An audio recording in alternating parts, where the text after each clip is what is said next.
Friday for some of you. For the rest of you, it's happy holidays. It's the Eid celebration. You're welcome to Breakfast Central. I'm Olive Emodi hosting the show today. And I know, I think at this point, it's safe for our producers to go wide and our directors to go wide to show you that my colleagues are not currently on set. Who am I hosting this show with? Director, go on wide now. Anyway, you can see that I'm alone on the show. And I'm alone because the two gentlemen decided they wanted to walk into the set with swag. Who am I working with? Yeah. Hello. Morning, Olive. How are you? Welcome back from your show. Damsel, how are you? Thank you I'm very very much. fine. I'm very fine, sir. It's good to see you, sir. It's okay. Good to have you, sir. It's good to have you. These gentlemen, one of them has been away for 2 days, and we missed him all. But when I go and come back, now people tell me, "No, Miss Benga did not miss you. You were not I know. at all." I know. This was doing boys club because the first day you left, Joe was here wailing on the show. But when I leave, you come like you so I don't. was missed. My ovaries. I mean, we missed you, man. and it hurts me so much that you came today, the last day of the week. I'm going to miss both of you because I always wish we don't go on breaks. I'm happy to go on breaks. I'm happy to go on weekends. I'm happy to go on break, on weekends, and all that. Anyway, happy to be here. Today is a holiday for a special reason. Benga, do you want to tell why? Yes, happy Eid Mubarak to all our Muslim brothers and sisters out there celebrating. Today is that, you know, Christians always The ask, big one. which one are you Killing killing? Sallah.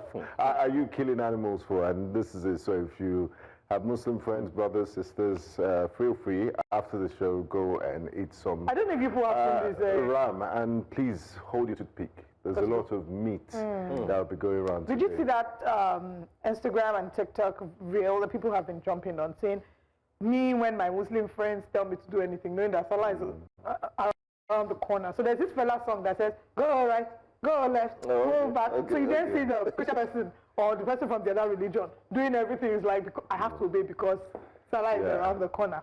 Just so you know, what goes around comes around. There is Sallah now.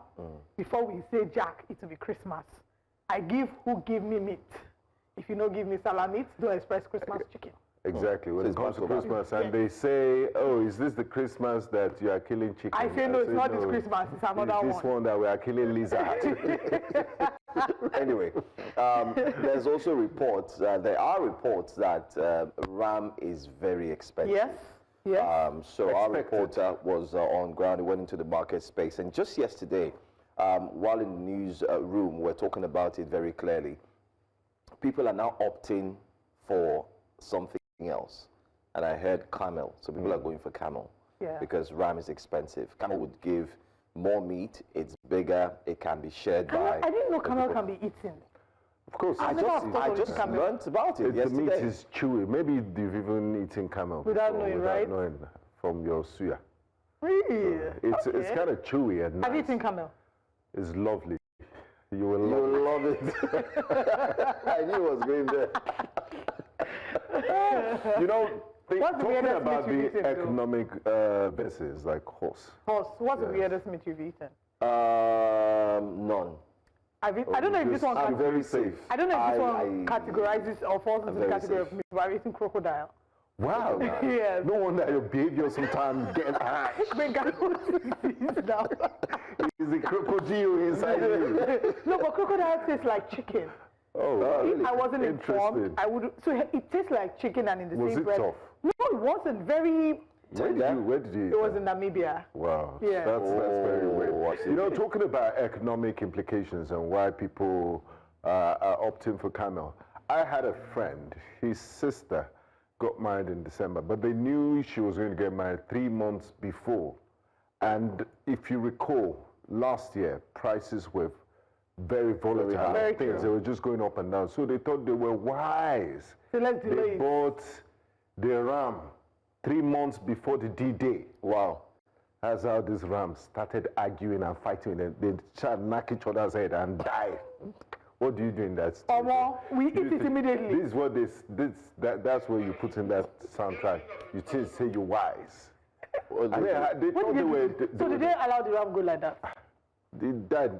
I mean, they had to. You can't eat food that meats that animals that that are didn't not bleed. bled. Do you know how many chicken that we are eating that we did not eat? That they did not What eat? is- All the frozen food that we're buying. Do you know how many of them? did Olive, not as eat? long as you don't know about it, Exactly. it's different. Now, lie. you know, like As soon as they are this thing, just quickly. I really felt bad. They had to kill the remaining live one before it gets into an argument or something. But why am I so stubborn? Yeah. Well, think about it. They saved money, And they lost planned money. ahead, and then they And That's the definition of man proposes, but God disposes. or definition of bad investment, or Yes, good yes. investment or bad. The Rams decided to fight themselves. Maybe they were arguing politics. It's giving Who knows? it's in giving the, in the cement. political realm of Rams, you know, we're all political animals. It's giving Yeah, Donald maybe Trump you're and right, Joe. I'm talking about Donald Trump and Elon Musk. What's going on? What happens to be one of our wake-up conversations this morning? I mean, two it best was friends. bound to happen. Very Sooner than later. influential, rich men.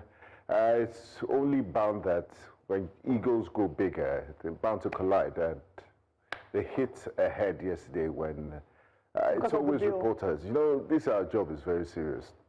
They prompt, you know, pressmen would always ask questions. They probe, they prod, and then you say things that you weren't didn't plan to expecting to say. You know, the U.S. president was with the German chancellor at the Oval Office, and they were talking about things, and it was time for questions. You should have, the journalists, you think, I mean, but at this event, they ask questions about everything. And one journalist asked President Trump that, how do you make of Elon Musk's comment that the big, beautiful bill is disgusting, is rubbish, and then, you know, typical DJT went on his tirade and said, you know, I helped him, he's this and blah, blah, blah, and Donald Trump, and Elon Musk wasn't having it. I heard that had they to give suspected it Donald back. Trump's Twitter account, X account. I mean, Donald Trump posts on Truth mostly Yeah, these yeah, days, most. so I mean, he that's doesn't yeah. really care. But what shocks me is the fact that that fight has cost Elon Musk $34 billion in one day. So he's lost a lot of money. That's expensive fight. $34 billion in one day. They said, I mean, stakes of his business has dropped. The final damage of days and $34 billion he raised from his personal net worth, the second largest loss ever in the history of Bloomberg Billionaires Index of the 500 wealthiest people. But he's still the richest man in the world. I mean, you see it, but I mean, if that continues, imagine that spiraling to 3 days, 4 days, and You then know, he for the started to longest time, lose I money. thought that, no, it was just show. You know how sometimes they want to give you the Oh, yeah, impression no, it that was real. I did real. feel like it was Yeah. show, but then when I started to see the things that, the side effects or the resultant effects of the disagreement, I then realized that it's not as much of a show as I might have thought it was. But when you're rich, you're rich. Like Olive, what is 34 billion to a billionaire? Because the day you both annoy me, imagine how much I'm going to lose. Yeah, So try to be of your best behavior, be good men. We have to Don't be annoy, careful. because if you annoy me, I walk out of We the have show. to be very But careful. You're going to lose a lot. Political fight between Donald Trump and Elon Musk. It We goes have to our show Nigerian that, version of yes, it goes to show that even the most democratic country also have their political, you know, fiasco fight. Yeah, this is- here and there. There's the argument it's about more of the democraticness of It's that. individuals. It's individuals. Yeah, it's Okay. just... Well, let's bring it down to Africa. I mean, let's narrow it Nigeria. down to Yeah, that's why former state capital. politics Let's narrow is- it down to the largest, you know, economic capital of Nigeria, and then you know, narrow it down again.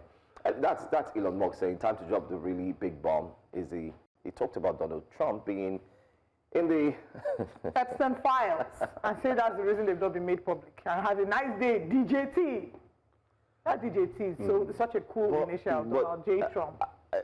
he said, mark this post for the future, the truth will come out. Why? But if the truth, the question I mean, is, he hasn't said anything wrong. And people kind of knew this, but they were saying in hushed tones. Donald Trump was a social acquaintance of Jeffrey Epstein in the 1990s. Yeah. They And hung the out videos, together, it came back attended again. parties and all of that. So what he's saying And is he was a not far from bachelor the then, truth. though. whether he's a bachelor, Yeah, he was. it doesn't take away the fact. I saw a video way back, that old video came coming back again, and him with the girls, you know, dancing and so on. Yeah, I don't know. But you see, when it comes to politics, it's basically like what I've seen, I mean, across the world is like you need to hit to the lowest, best way possible to hit your opponent the best way you can get them. Just try and target anyway. So you go back and dig and bring. Reminds us of, like I was saying, I was narrowing it down to one of the elections in Lagos State where one who was part of the family. I'm talking about the former governor of Lagos State, Ambode.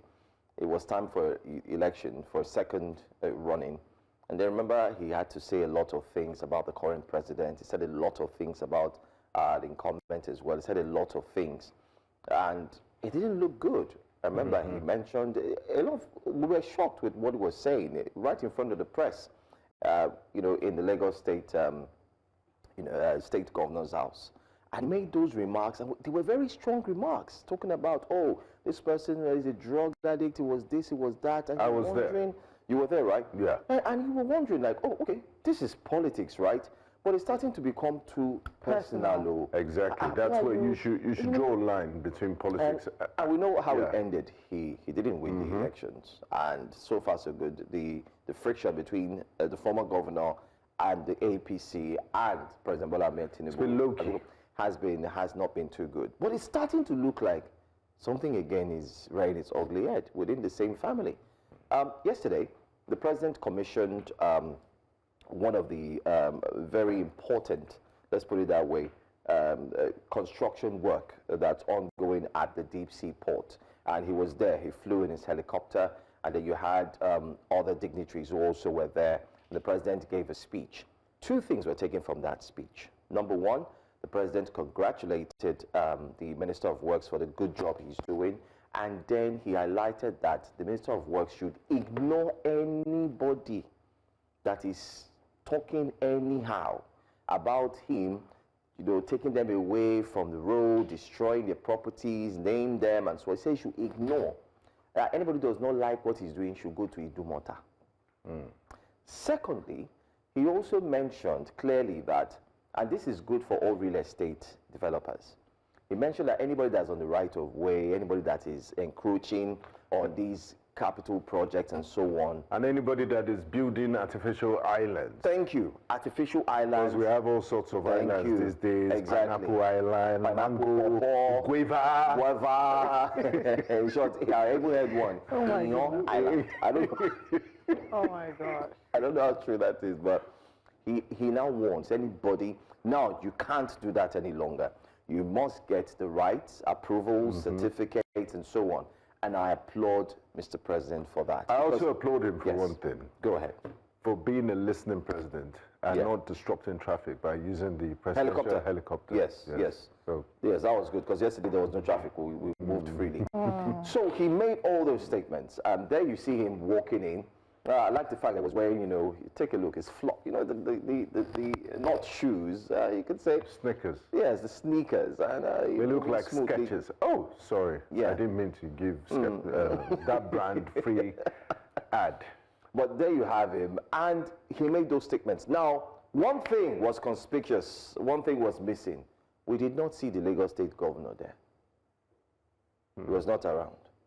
Maybe he was attending to other pressing issues of state. Maybe he wasn't well. After all, the president couldn't make it to Mokwa local government area of Niger State, where loads of Nigerians had died because of the flash floods. But he sent the vice president. The same breath, maybe the executive governor of Lagos State could not be there for several other reasons. But I mean, and then he sent the governor. There was no, you just said something, there was a recognition by the vice president or the president, but there was no recognition of the state. No, there was a... But I think you mentioned the deputy governor. I think the deputy governor was present. Yeah, the president made reference to deputy governor in a number of his interactions.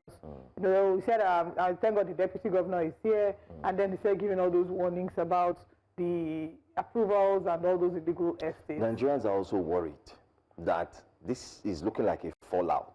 Yeah, because it's very unusual. Yes, it's unusual. It's the president's home state, and then the governor, the chief. Are you saying that the governor is too busy or leave? It's Ella that caused it. Is it's because of Ella.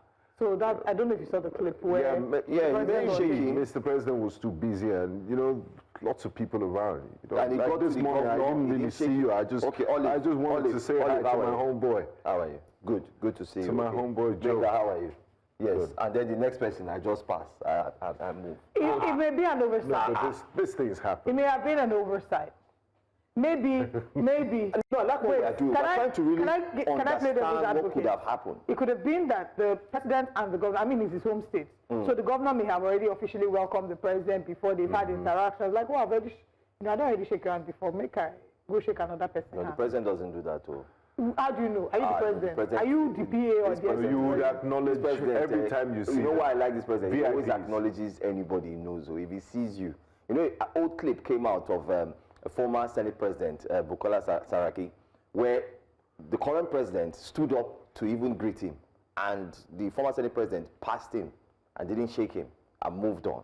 And people said, there are other videos that came out that showed the same president, our current president, who, if he sees you, he always hails you. Hey, But what are the implications for Lagos State? Because this is, I mean, there's no smoke without a fire. We're just trying to Which infer implication? they're taking it back to the 2 more years of governance. Yeah, 2 more. If the president is not in good terms with the governor of his home state, how is he meant to do his work? Olive. It would be a distraction. And they belong to People the that are same busy party. doing election preparations, people that are worried about. Olive, they just constituted the. I hope my memory serves me well. I saw that story 48 If it doesn't serve you well, you serve it well. Where they just constituted the team for the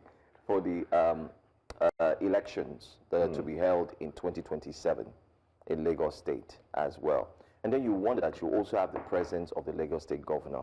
When the bridge issue came up, we all remember what happened, where the minister came.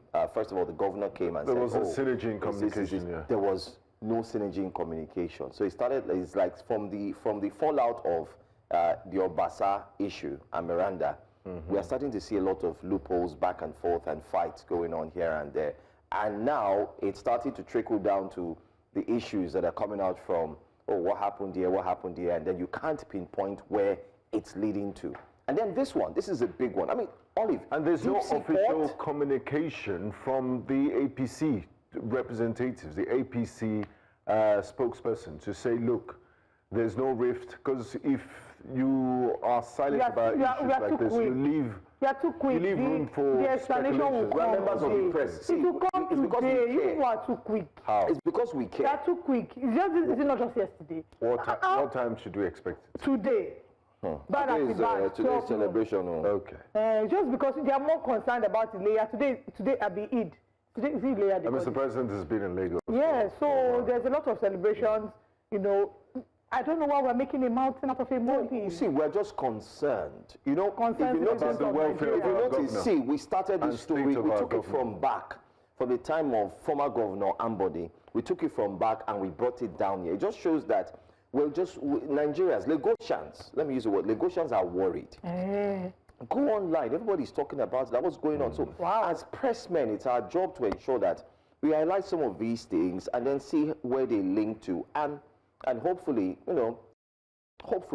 maybe, we can find the answers to that. Absolutely, because governance has to go on. There's so many things that are in Lagos that need to work, like street lights. You know what we're saying? Why you're making that much of a big deal Lagos again?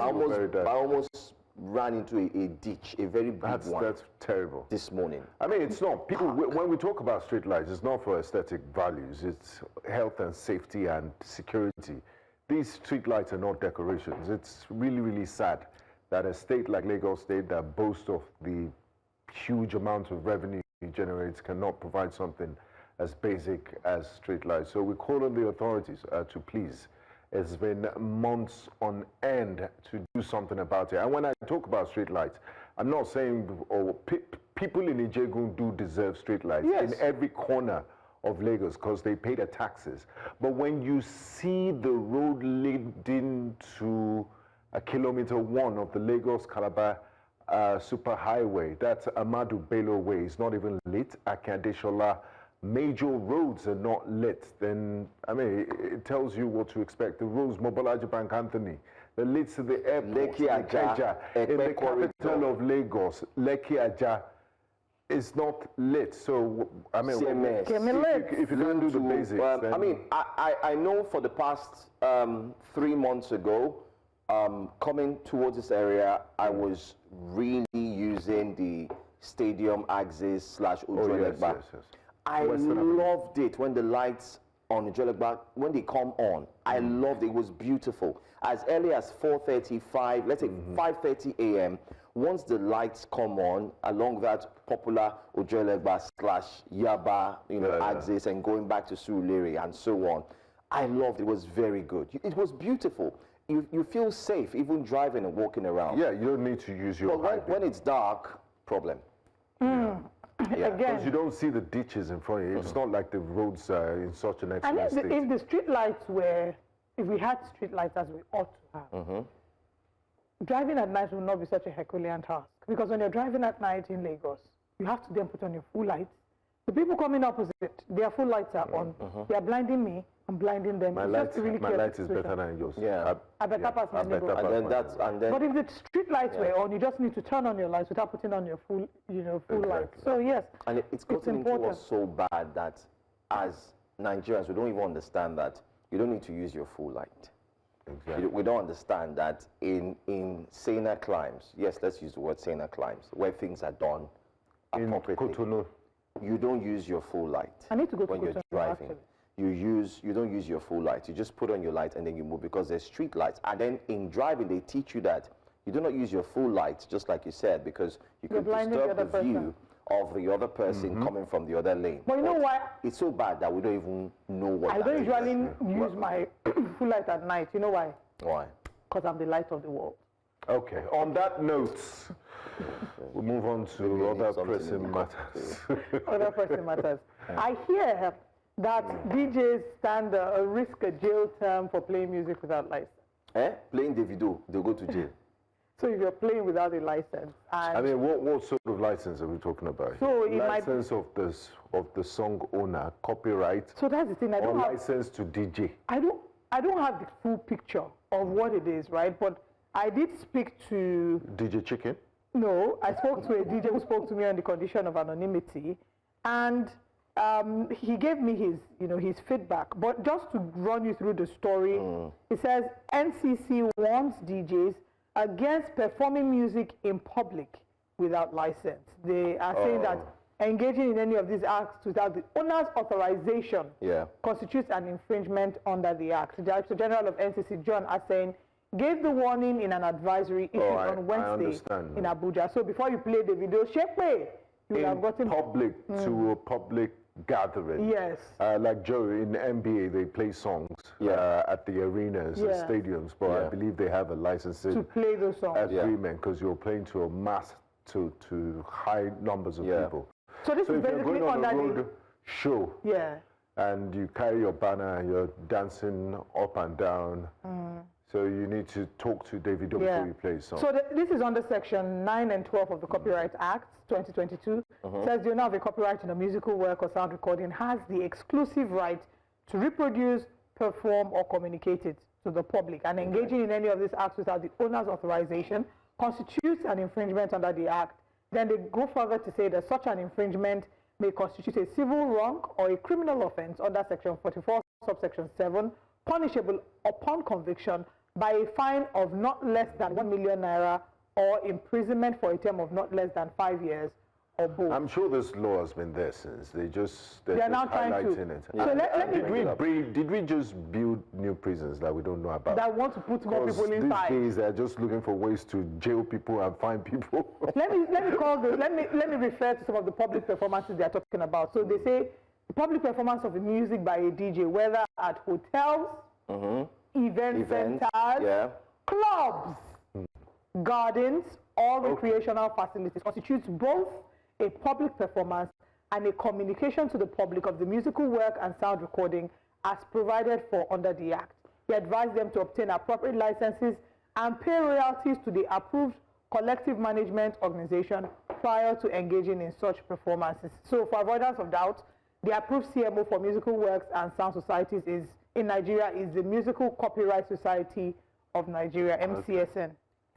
Fantastic initiative. I mean, you can't be ripping off other people's works, and it's good that we protect intellectual property. So my own question is, it's not about the... What about silent disco? Does it apply?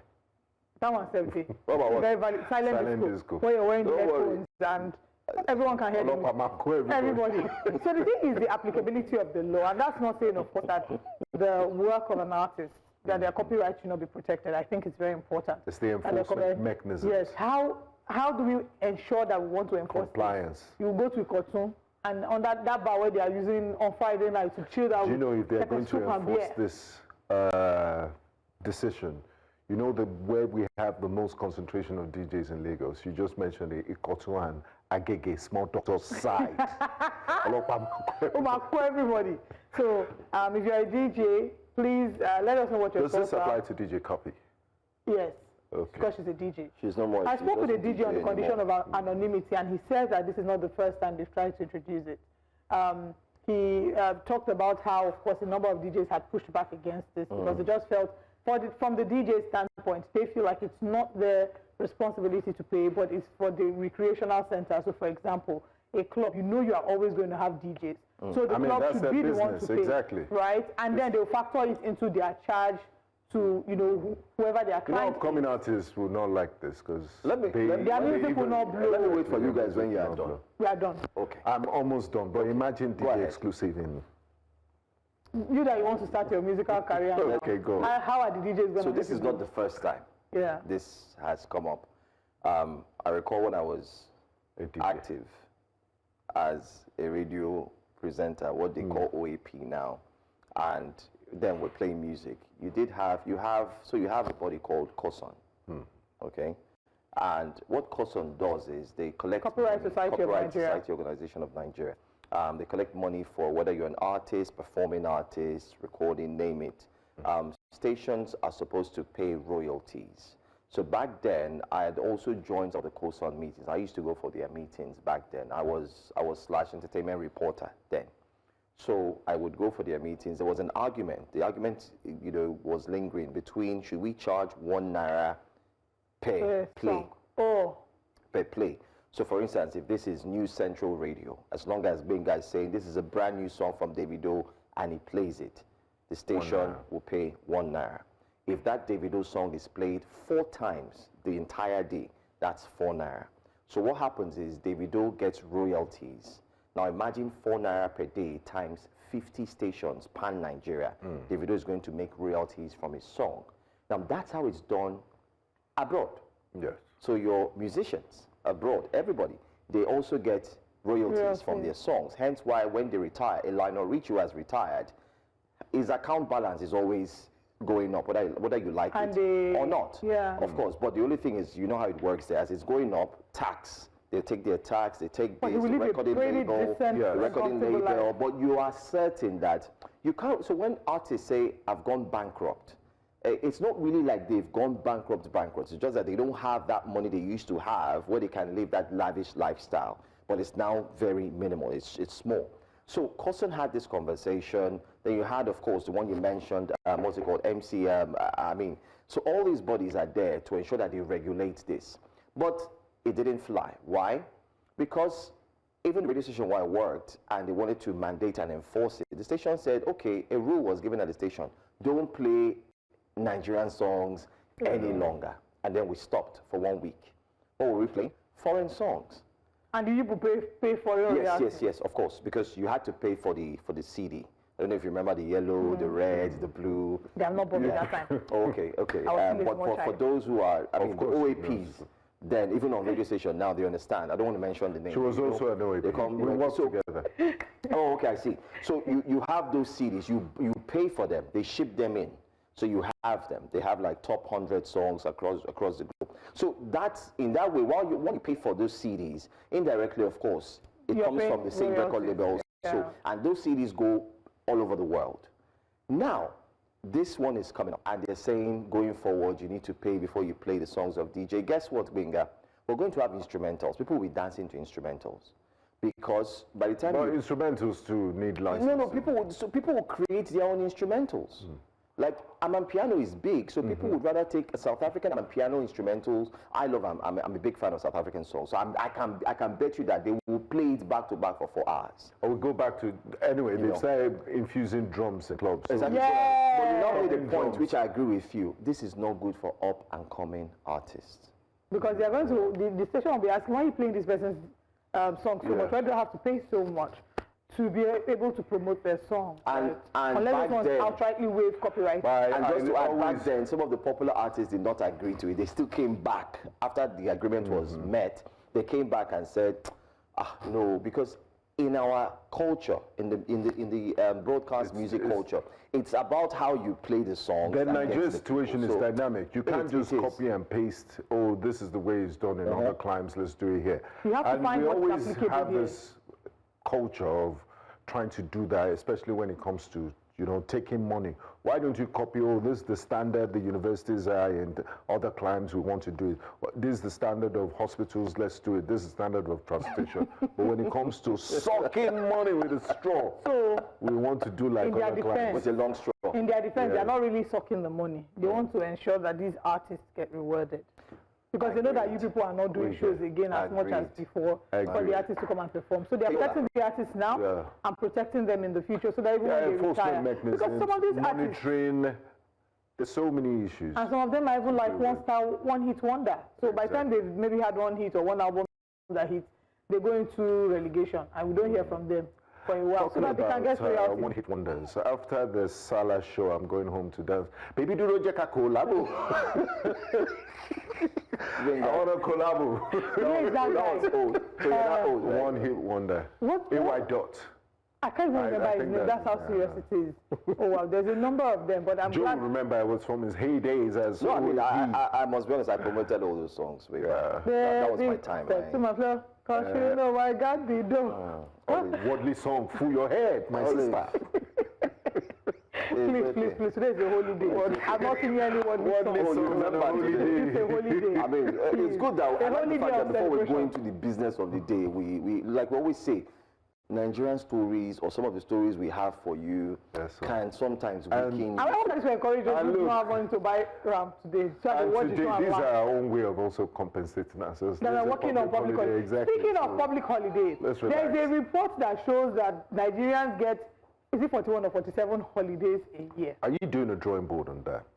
I should look at that. But we're going to discuss it on the show today. Nigerians get over 40 holidays a year. That's huge. And guess who doesn't get these holidays? Broadcasters. Essential staff.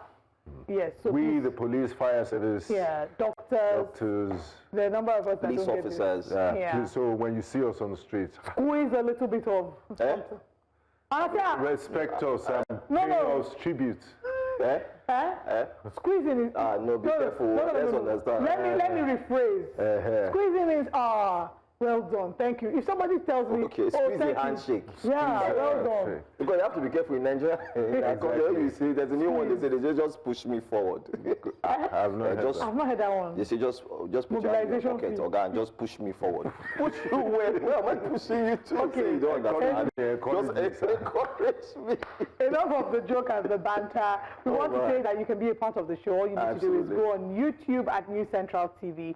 Drop your comments in the chat box. As the show progresses, we'll visit YouTube and pick a few comments from there. I've seen somebody, Chukwemeka, mind yourself. Chukwemeka says that I should not try to sugarcoat it, that they gave our governor a laugh. Please allow me to play devil's advocate in peace, even though our governor is not the devil here. But thank you so much for watching and for engaging us in the chat box.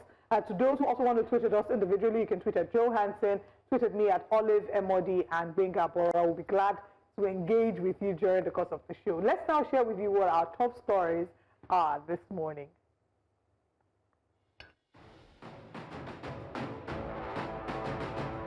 Percent of pupils in Borno, Yobe and Adamawa struggle to read.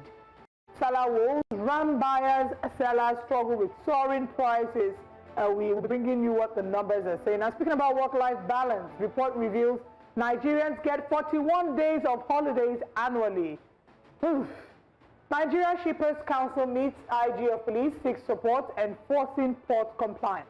The newspaper front pages form a part of today's broadcast. Join us for all these and more.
Welcome back to Breakfast Central.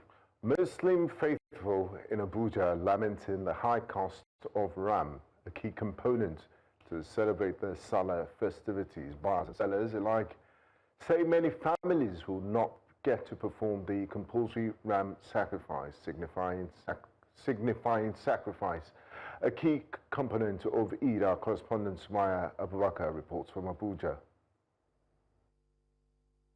With just a day to Eid-el-Kabir, the ram markets in Abuja are buzzing, but the excitement is laced with anxiety.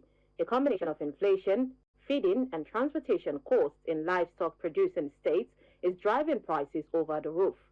Farashi zaka samu miliyan 1,500 zaka samu miliyan 1,300 zaka samu 800 zaka samu 750 zaka samu 400 zaka samu kuma 350 250. Last year the prices were getting ram from Bauchi, this place like Pottersco. You know, some of our people, we do go to Nigeria and get ram, but this year those chances are not there. You cannot go to Nigeria and buy ram this year. And most ram from Bauchi and other states like Kano, they are very expensive than last year. That is why almost times 3 of the price we bought last year. Many buyers admit the price of rams is exorbitant, but they feel they have no choice, a situation that could push others to forgo the ritual entirely. The prices this year is too expensive. I don't think it's not everybody that can afford this ram. You see, like this one now, they are calling 350. This one last year, you could get this one for 280 or so, but now it's 350. Now this one is almost 750. So I saw one there of almost 1 million. So it's really scary. So I don't know how many people can afford this year. For this year, I'm actually not surprised because I was expecting the prices to be like this. For some is really exorbitant, but if you know what you are looking for, you scout very well, you might find what you are looking for. Unfortunately, they might not be the ones you purchased the years before. With prices showing no signs of easing, this year's Eid sacrifice may be one of the costliest in recent memory, both financially and emotionally. From the Waru market in Abuja, for News Central, Sumaya Abubakar. That report from our correspondent in Abuja, Kayode Egbetokun, just showed us how things, it was expected, looking at the general inflationary levels we've seen over the course of the past 1 year, which Absolutely. is quite unfortunate. Absolutely. I mean, talking about 1.5 million, and then you can get for 400 to 700. We did have one of the buyers there saying that it's too expensive. It kind of like makes you think and wonder if the federal government says the price of food and commodities are coming down or reducing, but here you are, reality check, it's actually increasing on the other hand. But then again, what is it like in Lagos? That's in Abuja. Let's find out. Do you think it will be cheaper in Lagos? Yeah. Well, anyway, our reporter Leo Moni has done justice to it. So let's go straight to another package this time, and let's see what the price would look like, especially in Lagos. The rams are here, tagged different stripes, and of course, different prices as they jostle for their stocks. That's how customers are jostling just to buy them. I have here Babangida. Babangida Simba. How markets be since? Market, alhamdulillah, thank God. This market, the past last years, when they said my rum, the big price, alhamdulillah, thank God. For security, there plenty, army, with the soldier and mofol, civil defense. Market, normal, alhamdulillah, thank God. How much did they sell ram last year, and how much you say this year? Like this ram now, how much be this ram now? Ram, then they sell 350, 450, 550, 750, 1.2, 1.5, then there plenty for inside market. Now different the price. How many ram you don't sell today? Me now, I don't sell ram plenty. How many? How many? Me now, I don't sell ram like 15. 15. Now you don't sell today. And I mean, I sell today. But my brother, he did the person where they sell like 150 today. But thank God, alhamdulillah. Wow. Baba Gida, money don't come. Money don't come. Now money fall day for Nigeria. Thank God for this government. Alhamdulillah. All right. Why Baba Gida is happy that he's making sales? Customers certainly don't have the same reaction. I have here with me. This is a word of cash. 1,000 there. What is going on? You said you've been in this market since and you can't buy anything. In fact, I was so tired. I'm here since. Wallahi, I'm here since 10 o'clock in the morning. I'm walking around looking for a ram of 400. You see what they are showing me? Just a ram or a child of ram. Telling me at 400. Look at money. What are we facing in Nigeria? Where Nigeria is going? By this time of last year, the ram I bought here is 180, and it was giant ram. What happened? We don't know what happened. So we need government to do solution, to find something on it, do something on it on this. It's so much. So with your cash now of over 300,000 naira, you still can't buy ram to celebrate this festive season. I was so tired. You see the one they are showing me, just a small ram that I cannot tie in my frontage. It's a tale of two tale of two different opposing realities. Yes. That's what it is. Because see that man saying, Alhamdulillah, everything is working well. Everything is good. You know, everything. Say people are buying ram, and then you ask him how much. I was shocked to hear that ram gets as high as 1.5 million. 1.5 million naira. Are you sure that's not a golden calf in the Bible? Because I'm not understanding. This same ram, the ram that we see on the streets. Wow, I think now I appreciate it more when these people give me ram during this period, because I'm just like, this is a lot of meat. It's coming, it's coming from, they paid a huge sacrifice for this sacrifice. So different reactions here. Up north in Abuja, they complain about the price. It's very expensive, talking about 750, 700. And then we also, so it's like, it's a general cost everywhere, everywhere you go to. But there's one thing that we also need to take note of. The beneficiaries here are those who are selling. Those who are selling seem to benefit from the cost. I mean, they're business those who people. Are buying, yes, they're business They're men. in the business for profit, so you can't blame them. They've also factored in their cost of transportation and fuel, and everything. So. Transporting the ram from the north down here. Whereas in Niger State, where they are not celebrating today because of the loss of over 200 persons and the displacement of over 4,000 plus, they say the ram is expensive over there. So should you try to buy one there, you wouldn't be able to afford it. So this is just so sad. Yes, because it's way above that price. That's exactly what we see. But and I think, I mean, I see opportunities here, because I mean, what happened to, I think, as compared to cows, rams should be easier to maintain and to rear. How do you know this? Have you been a cattle maybe we should before? go into a partnership, because if rams are selling for an average of 400 to 500,000, you'll be making a that guy said it doesn't have to go all the way to the north. And he couldn't find it. And he couldn't find that. What they are giving him is what he calls a child of a ram, which of course you have to train the child of a ram. It's actually a ram. A baby ram. You call it a ram lamb, but then again, he said a child of a ram. So I want to assume that it's because it's Sallah, right? That I things will hope return to normal. Because I remember then, because we have artificial inflation. Exactly. Yeah, if I don't remember correctly, I remember that Osalge used to buy ram because he liked ram. So he and one or two of his friends would buy one ram together, and they would split it and have it prepped. And I think they used to spend like 300,000 to buy one ram. That's a big one. Yeah. I'm very sure. I don't know if it's big, but maybe medium or big. Definitely not a small ram. Because it was a lot of meat. His freezer was full of meat. So if they used to buy this at 300,000 for last year, I'm assuming that what is happening now is maybe artificial inflation because of the season. You know how things get more expensive during like Christmas. Chicken was last exactly December. during Christmas, chicken becomes more expensive. 25,000. People were managing Borno. I mean, some guys, even because of the state of the economy, couldn't eat chicken anymore. They had to downgrade to fowl. I think I was the chicken up. Okay.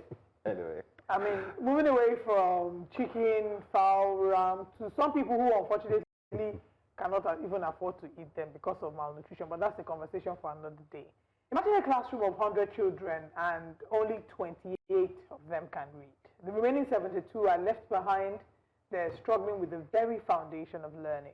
According to UNICEF, 72% of pupils who complete primary school in Borno, Yobe, and Adamawa cannot read basic text. And it doesn't stop there. UNICEF also reports that an estimated 2 million children remain out of school across the region. That's 2 million futures hanging in the balance. This revelation raises serious questions about the future of education in this conflict-affected state. Right. And, you know, there are many things to look at. When we talk about the displacement of persons, displacement of, for example, let's take Mokwa community, Mokwa local government area, where the flood happened, over 200 bodies have been found, and then houses that have been displaced, homes, over 3,000. These people are living in internally displaced persons' home. What we don't realize is that when things happen like this, the most vulnerable in this case is being children. It affects them in such a drastic way. Some of them are not able to go back to school because it's the person that is alive that is thinking about it. Exactly, because their daily routine, their daily lives has been seriously disrupted and affected, and their consequences.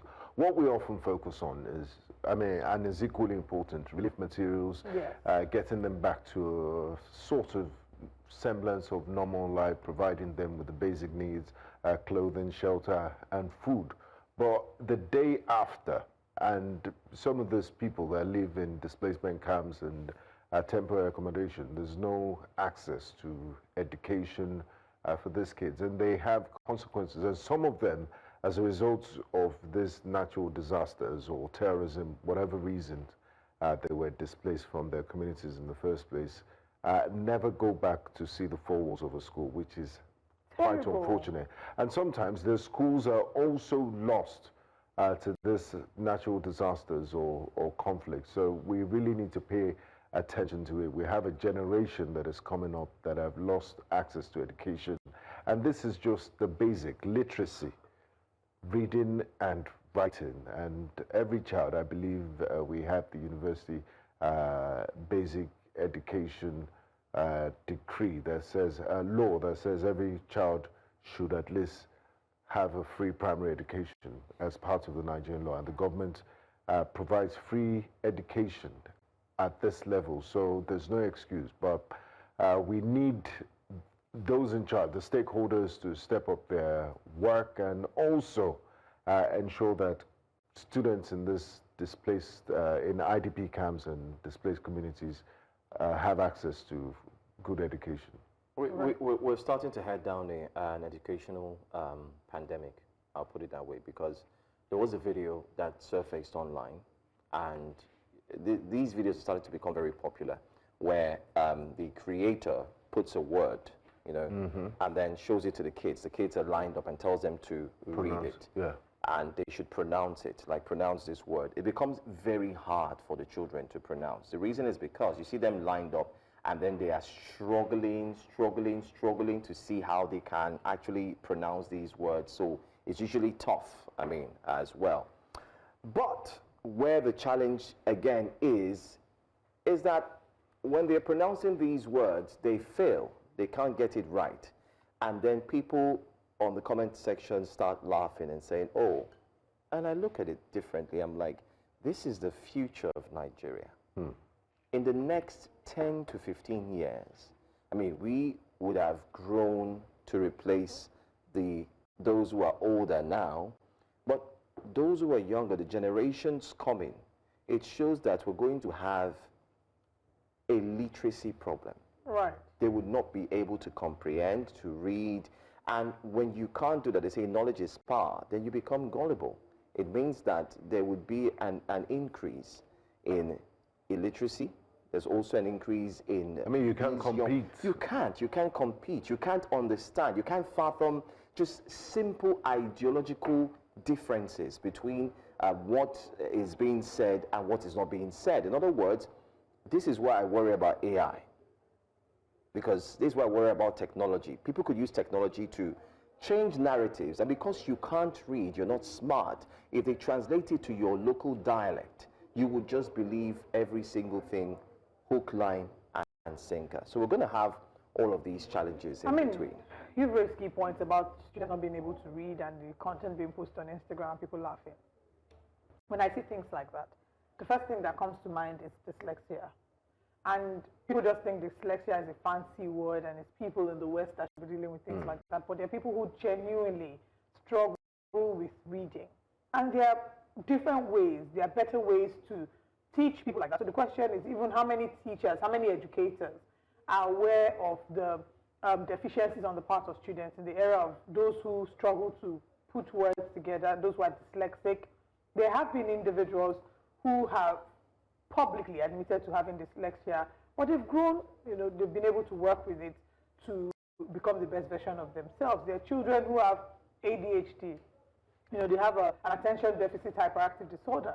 We don't have as much information about all of this here. They're children on the spectrum. And these ones deserve a different level or a different kind of education, a different approach, that's the word. A different approach, a more creative approach to learning, one that doesn't involve burdening them. When we're growing up, our teachers used to find pleasure in giving us plenty assignments. And some teachers still do that. They still do that. Or beating students that have problems with in learning. comprehension, yes. Yeah. With learning. So they'll give you plenty during weekends like this. Parents can't rest because their children have assignments in math, English, qualitative reasoning, verbal reasoning, quantitative rather. So you see so much assignment. For children with ADHD, that can't work. So first of all, how aware are the educators about the hindrances, the stumbling blocks that would make sure that, that would deprive them from learning at optimum capacity? How aware are they about them? How prepared are they to be able to equip these children for them? So there's the angle of insecurity and how insecurity is pushing children out of school. We've seen it in the northeastern part of Nigeria. We've also seen it in South Nigeria, in Rivers State, for example, where we had the kidnappers. Exactly. Yeah. The children were going to write exams, they were kidnapped. That was the last time their parents saw them. When our correspondent interviewed one of the parents, asked her, will your son be going back to school? She said, I don't know, I just want my son back. So that kind of parent, who maybe may not have been educated, will then, be very skeptical. Exactly, they become very skeptical. They see the value of education, but for them, it is who is alive that will be talking about education. So there's so much stumbling blocks. And the foundation is very important. Very, very important. Once you very miss important. the foundation, but the foundation is faulty. Go off track completely. Yeah. Anyway. But I think the final angle to it is also as a society, we have a role to play in prioritizing education, even in our entertainment. Have you seen that the shows that seem to support I see where you're going to. quote-unquote debauchery, those are the ones that have the most support. Viewership. Let them bring a show that children, spelling bees, for example. Yeah. When we were younger was when we had mass competitions, and it's only one company, one brand all of us can think of, I don't want to mention, that supported that math competition. I think they still do. We don't have those things that's popular. We need to make them popular again. We also need to make reading and being educated cool. Because, what role models? Growing up, we had Chinua Achebe, people wanted to be teachers. They look at Professor Walushenka and things like that. Now, so the question is, that's one. But there's another distraction. You talked about making education cool again. Another way to make education cool again is you were talking about people who wanted to be professors and teachers. They had teachers to look up to. In this economy, where at the pinnacle of your career as an educator, professors are earning 400,000 naira, whereas I can become a reality show star, or a content creator, and earn way much more in weeks. Yeah. So that's what we want to tell them. So we need to also prioritize proper payment, proper remuneration for people in the education sector, the professors, the lecturers, and ensure that you pay them well. It's not every AK market day we are going on strike. It doesn't work like that. It's a problem. It's a problem. Besides, when you look at the cars they drive, and the cars that the other people, it's a conversation we might want to go to later. But then again, the first hour is done. We've looked at some of the fine stories. Let's quickly remind you what we've looked at here on Breakfast Central.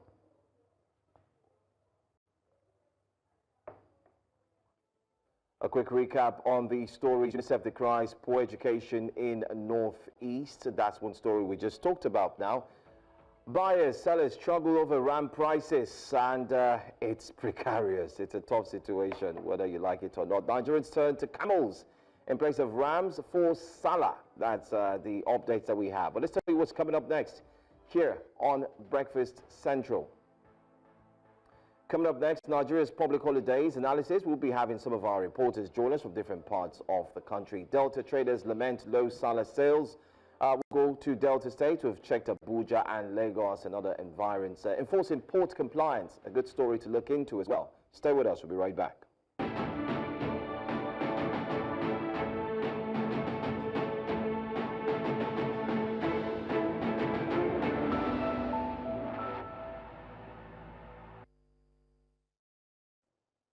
Welcome back. An analysis of public holidays and official leave days indicates that Nigerian workers spend approximately 15.7% of their time away from work. This is according to a review conducted by Nairametrics, which relied on officially declared public holidays and statutory annual leave entitlements. In a typical calendar year with 261 potential working days, Nigerians are entitled to between 41 to 46 days off. Well, for a country, yeah, go on, Winger. For a country navigating the complexities of economic recovery, youth unemployment, and increase in global competitiveness, the volume of time spent off work has been raised on policy roundtable. Yet, for the average Nigerians, these breaks are not just welcome, they are necessary. Are these holidays contributing factors to Nigeria's poor productivity rate, or are they necessary for work-life balance? Join us to break down the impact of this discussion is lifestyle and financial analyst at Nairametrics, Deborah Dan-Hour. One welcome to you, Deborah, and thanks for joining us on Breakfast Central. Thank you very much. Thank you. 41 days in... so basic... Yeah. Okay. 41 days in a year seems to be a lot. How does this factor into our overall productivity level as a country? Do you think personally that we have too much public holidays, or people are just trying to make a mountain out of a molehill? Thank you very much. First things first, we need to break it down. So what fraction of the population is entitled to these holidays as stipulated? So according to the Nigerian Bureau of Statistics, as of Q2 2024, only 7% of the working population in Nigeria is in the formal sector. Now, that's the sector that is, structured, have tax policies and all of that. And the remaining 93% is the informal sector. So if we're saying that the public holidays have an impact on productivity, then we have to first look at these numbers. And now within this 7%, we have health workers, we have security personnel, we have logistics, we have media personnel. You guys are in the media, and today is a public holiday, and yes, you're here at work. So it's a very small fraction of the working population that is entitled to these holidays. And if we even say, okay, that we want to compare to other climes, such as nations like South Africa, right now South Africa has about an approximate 3 days, off days in a whole year for public holidays and leave days. Egypt has about also around 35 days in a year. So when you look at all of these things, before you say we want to measure productivity and all of that, you actually look at the major drivers of the economy. Nigeria currently has a GDP of $187 billion, according to the IMF, in 2024. And then when you begin to factor the major economic growth drivers, bulk of it is in the informal sector. So if we're going to say that productivity and these holidays have an impact, I would say even if it has an impact, there are many things that also contribute to productivity. Number one, you have infrastructure, we have regulation and policies which support production in a nation. So yes, people's skills are important, but there are also supporting factors that account for how productive a country can be. In fact, if we now even decide to go towards what the ILO said, in 2025, Nigeria has an average productivity level of $5 per hour per worker. And that's relatively low. And before we begin to, like get judgmental and say, oh, that's so terrible, and maybe some of these holidays are the factors, you also need to take into consideration that things like epileptic power supply, bad road networks, poor internet connectivity, all of this impact on the production for each individual in the country. So basically, at this point, based on the statistics and the data, we can't really say that these public holidays, have a very, very major impact on how we thrive as a nation. So that's my take right now. People are trying to think that these holidays are enough. I mean, just 41 or so. And a lot of, if you look at the angles, most importantly, let's start off with these holidays are often at times, they fall in between the weekday and the weekend. Are you adding the ones that fall between the weekday and the weekend? For instance, today is Friday, so people will not be at work. It's a public holiday, and it's going to run through. Tomorrow is the weekend, and then on Monday again. Are we adding the weekends to it, at a stretch, or No. it's just the weekdays? So alone? So from the data, we have 365 days, right? So we have 52 Sundays and 52 Saturdays. We're not adding that to the work days in a year. So basically, these public holidays take into consideration only weekdays. We're not adding the weekends. Generally, Nigeria is an economy where we operate a 5-day work week. So, of course, Sunday and Saturdays are not included. But yes, that's basically, so Sundays and Saturdays are not included. It's basically for the weekdays. Some countries where the public holidays fall on a weekend, there isn't a compensation in the following weekday. But here in Nigeria, when a public holiday falls maybe on a Friday, you see that they then give you a compensation the next week. Do you think that maybe that should be reviewed or upheld? I would say that first things, Nigeria is ranked the 7th country with the highest worker stress rate, account to about 57% of the working population, saying that they are stressed out. I know how they will say, well, Nigerians are very resilient, we're very hardworking, and if we even decide to look into some of these things based on current inflationary problems and, poverty and the rest, most people have more than one job. So I also believe that this extending most of the time the holidays into the weekday is a way to just ensure that people get some kind of rejuvenation and rest, considering how the economy runs. Because for instance, using Lagos as a case study, the commute to work every day is work on its own. You have to be at work about 8. You have to leave as early as 4, 5, 6 a.m. in the morning just to make it on time. And even with that, most times, there's congestion here and there. So I believe that generally, employers and even the government, on government side, I feel that it was just basically from a consideration standpoint that, okay, you know what, weekends are like normal off days, and if there's a public holiday today, it should extend towards the weekday, because for some companies or for some businesses, sometimes work extends into your weekend. You would agree with me, especially people like us who are in the media and all of that. There's sometimes when you have to work during the weekend, not because it's mandated or anything, but it's just as a matter of, okay, we need to put this and all of that out. So I believe that employers should actually be more flexible, because already, some people, for instance, you have a company where there should be about 4 or 5 people in the role. You have only 2 people, and then all of that. So I think that there's also a need for a healthy work-life, I don't want to say balance, but at least there should be a degree of consideration in that regard. Is it more about work-life balance? Because there are those who argue that these holidays are a means to appeal or appease religious sentiments as opposed to national or individual need.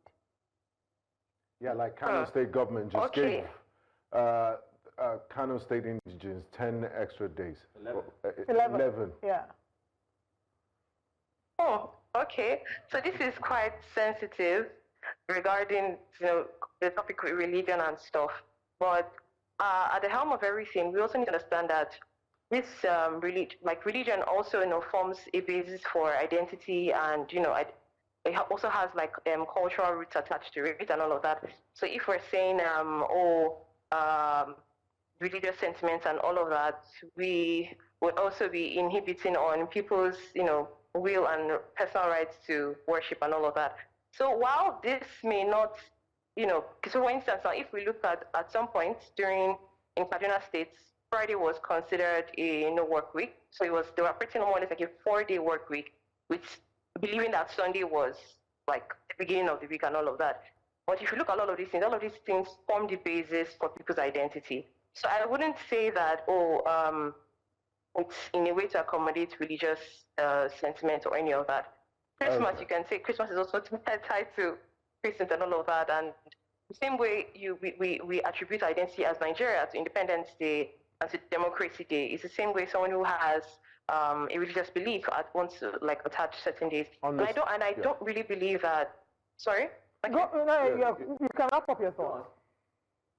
Okay, so basically, I believe this is a topic that you would more or less like be infringing on people's rights, and everyone has the right to express their religious worship and all of that, as long as it doesn't impact too significantly on economic activities. And in this regard, for Nigeria, I guess that's not really the case. So yeah, those are my thoughts. Understandably. Now, I want us to go back a bit. Would like to know the current work stress rate for Nigerians and also our productivity rate, because there seems to be a contradiction here. You said Nigerians are highly stressed at work, and also productivity rates are low. I remember going to the car wash yesterday and I wanted someone to attend to me. They were dancing makosa. I had to just drive out of the place because they didn't have my time. And also, it's in Nigeria that a friend will visit you at work and you leave your desktop and say, I want to escort my friend that came to visit me, or you say you want to go and pray, you have prayer service, midweek service, you want to go to the mountain, and things like that. So Nigerian workers are actually balling. How much does this contribute to this sort of cultural factors contribute to the productivity rate in general? Okay, so like I said earlier, Nigeria currently has a worker stress rate of about 57%, according to a research by Sallah agency. And for our productivity, it's around about $5.08 per worker per hour. But like I said earlier too, this productivity is a summation of many things. The worker who stands up to escort his friend to probably came to come and say hi and all of that, maybe it was, there are different case scenarios here. So things like for internet connectivity. So for instance, let's assume you're trying to send something and it's not going, rather than just you see people like, just loitering around and all of that. I believe that for an economy where power supply is more stable, where road networks are better, where internet connectivity is also stronger, I believe that it would be easier to more or less like, put, what's the word now? It would be easier to say that, okay, we want to structure work hours. But you want to structure work hours for someone, for instance, you have a meeting, is a meeting with maybe one of the branch head officers in another country, and then they're frozen on the screen, and that goes on and on. Like, there's so many other things. Also, most times, like, why I said that, even though Nigerians are resilient, they're usually stressed out. The commute to work every day can be had it doesn't just have an impact on you physically, it has an impact on you mentally. The state of inflation, low purchasing power, all of these things in a way contribute to people's overall output. So productivity is not just a function of, I have skills, or I need to do this and this and that and all of that. It's a summation of so many other factors, so many other things.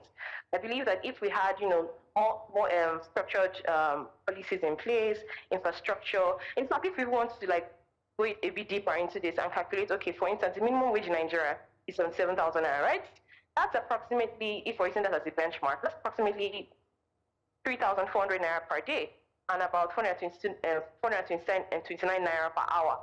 So there are so many other things, like I said, that contribute to productivity. So when you consider how much you have to give in and how much you're getting, and it also impacts on how much effort you want to put into things that you do. And if people want to make arguments and say, there's so many Nigerians that earn more than that, what is the fraction of the population, working population, that earn above the minimum wage? Recent reports showed about 2% of the population earned to 200,000 naira.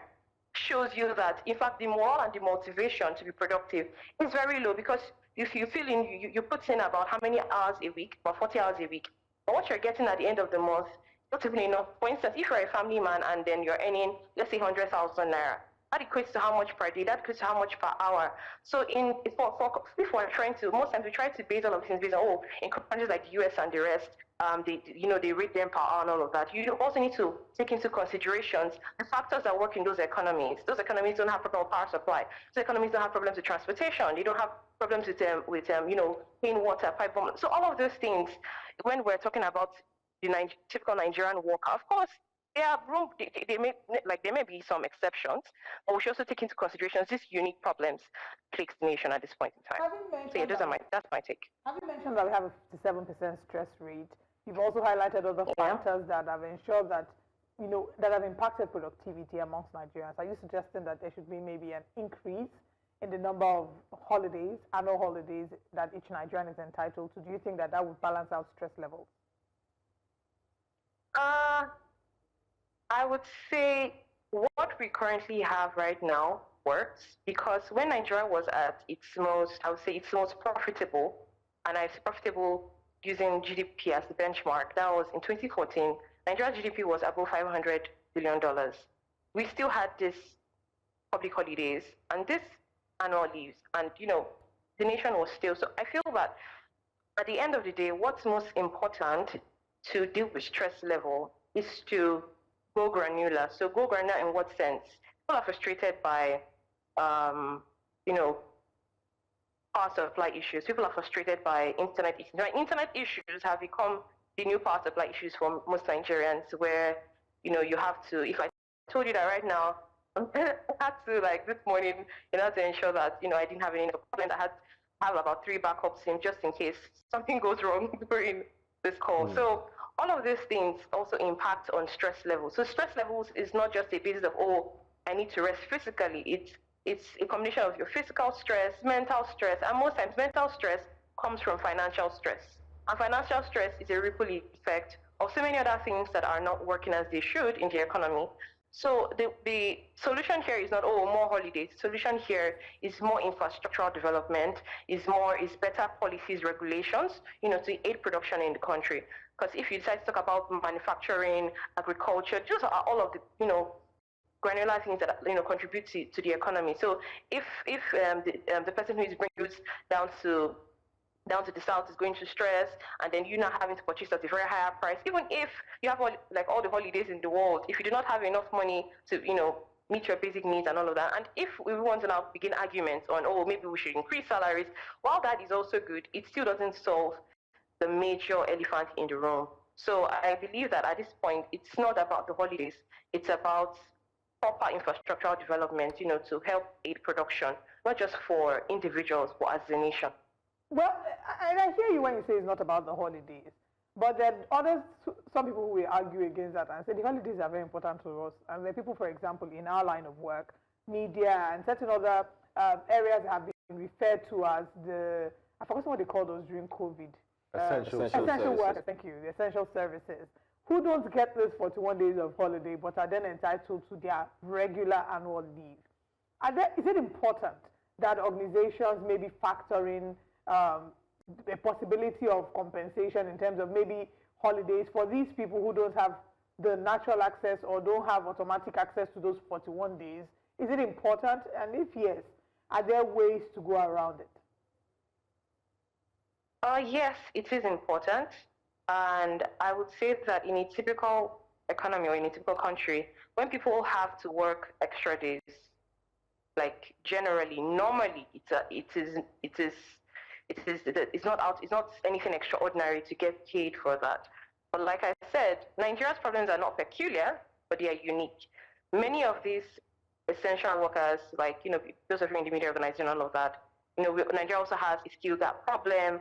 So you now have a situation whereby the people who can do the work are very few. So it makes it incredibly hard to say, okay, on this day, even if you can't take the day off, maybe someone can fill in for you. Okay, since you're working today, you need to get paid and all of that. So also the economy also impacts on how much organizations can actually give to their workers.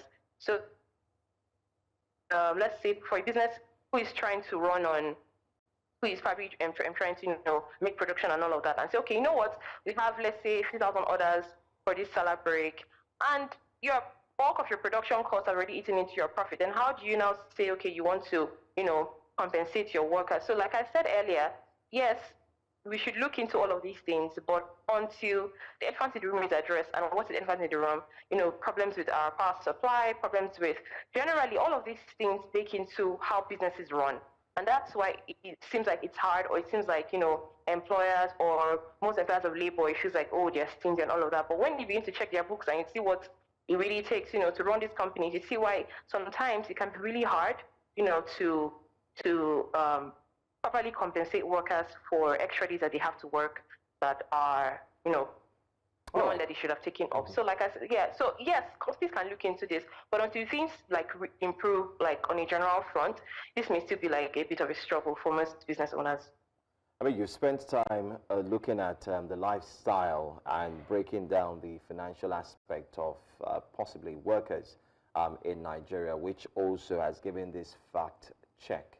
But I want to ask, in the UK, you have, there's this recommendation, this suggestion that workers should start working from Monday to Thursday.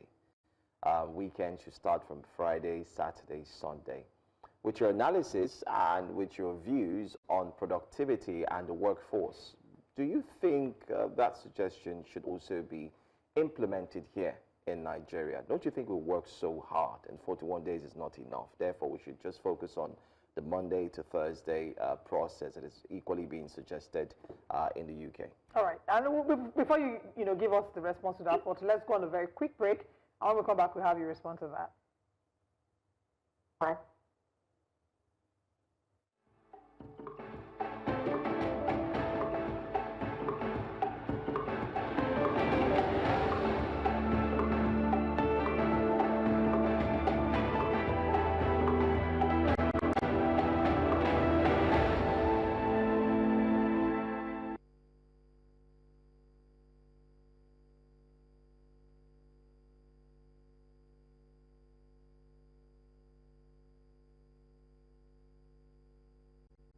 So we're right back. Let's quickly get the answer to that question. We still have with us lifestyle and finance analyst at Nairametrics, Deborah Dan Owl. Deborah, my last question to you, just before that short break, do you think we should equally implement a suggestion that hasn't been quite implemented in the UK here in Nigeria, that workers should actually work from Monday through Thursday, and then Friday, Saturday, Sunday should be there for weekends? So first, if you say you want to implement things like that, you have to look at what similarities exist in your economy. So right now, the UK accounts for, like, the UK productivity rate is in a few hundreds of dollars, and not very specific with that data because I'm not very sure. But for a place like Nigeria, where already we have, things are, in terms of productivity, tied to so many other things, it's pretty low. Deciding to say that, okay, we have a 4-day work week, it would probably not do us very good, and I'll explain. I'll explain in the sense that the economic activity that stems from people, working, going to work every day, all of these things contribute to things like the transport sector, food sector, and so many other things.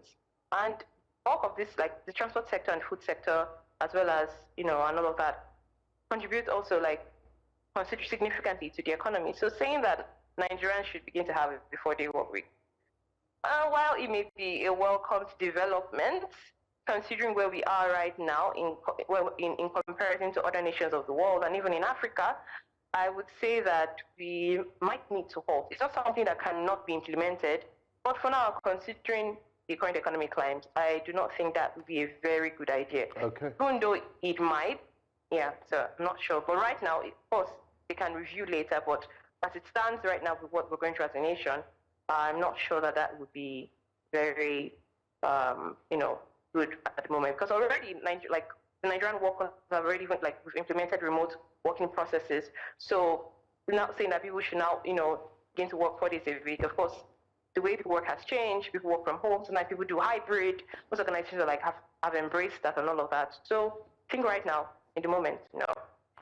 Why is it important to have a stress-free workforce?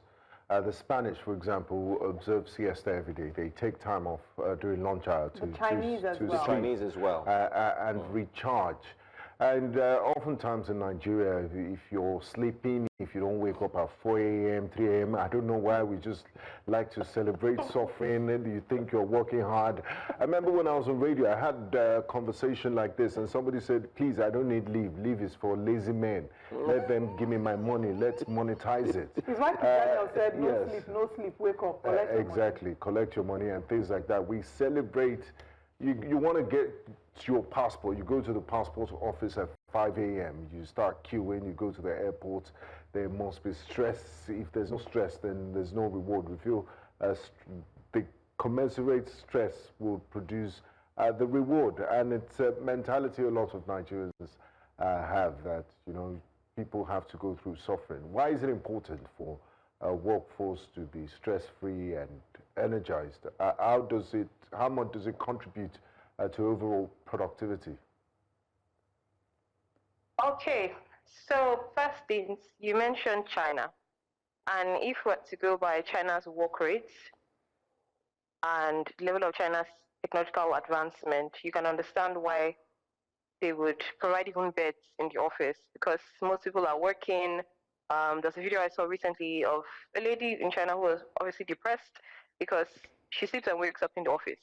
And so if that kind of person, you know, was given some time off to sleep during the day, it's understandable.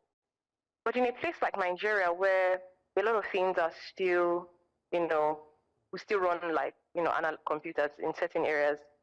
For instance, having to get to the passport office on time, because most of all of these things are still manually, you know, handled, as opposed to if it was digitally or automated already by now. I don't think you'd have to go and queue if you could get your passport or do your processing and registrations online. So it's not like anyone glorifies work, but it's just that right now, Nigeria still has a long way to go in that regard. A lot of things are still being done manually, and that's what is actually stressing. That's what happens when, if you don't quickly level up with the times, then it feels like you're suffering more than everyone else. So for instance, I'm currently not in the same vicinity as you people, but because of technology and because you're a company that embraces all of these things, I can speak with you right now. But imagine if I was in, let's say, Kebbi State, and I had to come in this morning to talk to you. Imagine the stress, and you say, oh, we're glorifying stress.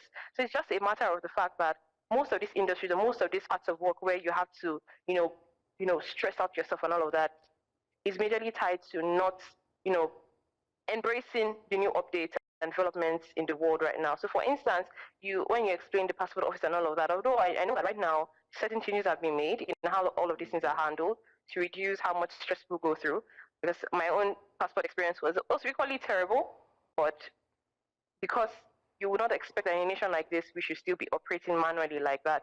You should not expect that if I want to get my NIN, I still have to. In fact, NIN, even though, you know, we operate digitally, most times you're there for hours because the network is poor. It keeps telling you, oh, doesn't recognize your face. So all of these things still boils down to infrastructural problems, and it causes a ripple effect across the board. So if one thing isn't working, for instance, if power supply is bad, then even though a company wants to reduce its, you know, its cost of production, maybe like rent, and wants, you know, most of the workers to work from home, but because if the worker stays at home, he doesn't have access to electricity, so the company is forced to come into the office despite the traffic in Lagos. Or if you say, oh, for instance, logistic companies, even though, you know, they have to operate and all of that, because of the bad road networks, then you have issues where, you know, these people are going through stress, because so all of these things generate a ripple effect across the board. So I'll just say that right now in Nigeria, it's not like we glorify stress. That last thing that you mentioned, some people do. That last thing that you mentioned about companies forcing people to come to work. There are situations, I always say that I don't understand why Nigerian employers value presence over productivity. Because there are certain things, COVID showed us that there are a number of people that can work from home. And if your staff can work from home and get the job done without you having to see them opening their laptop and actually watching a Nollywood movie in the guise of working, then by all means allow them work from home. The world is evolving, the world is changing. I'm hoping that employers will adjust. Yes. Yeah. You have KPIs by which you can judge their performance. If they don't meet up with their KPIs, you can use that to judge or appraise them. But again, 57% stress levels, not good at all. Not good. Thank you so much for joining us. Thanks so much, and we hope we didn't stress you too much on your public holiday. Yes, that's a valid question. Yes, we hope we didn't add to your own stress. And I hope our bosses are watching us. We're on air, we're working. On the public holiday. We're really working. We're here. Thank you. Thanks for joining us. Thank you so much. Thank you very much. All right. As we wrap up and segue into the next segment, it's also important to give a special shout out to HR, our wonderful HR, for always celebrating us after every public holiday. They give us jollof rice, they give us drinks, all sorts of things. Joe, why are you looking at me? On Monday we will confirm, we'll know if this happened or not.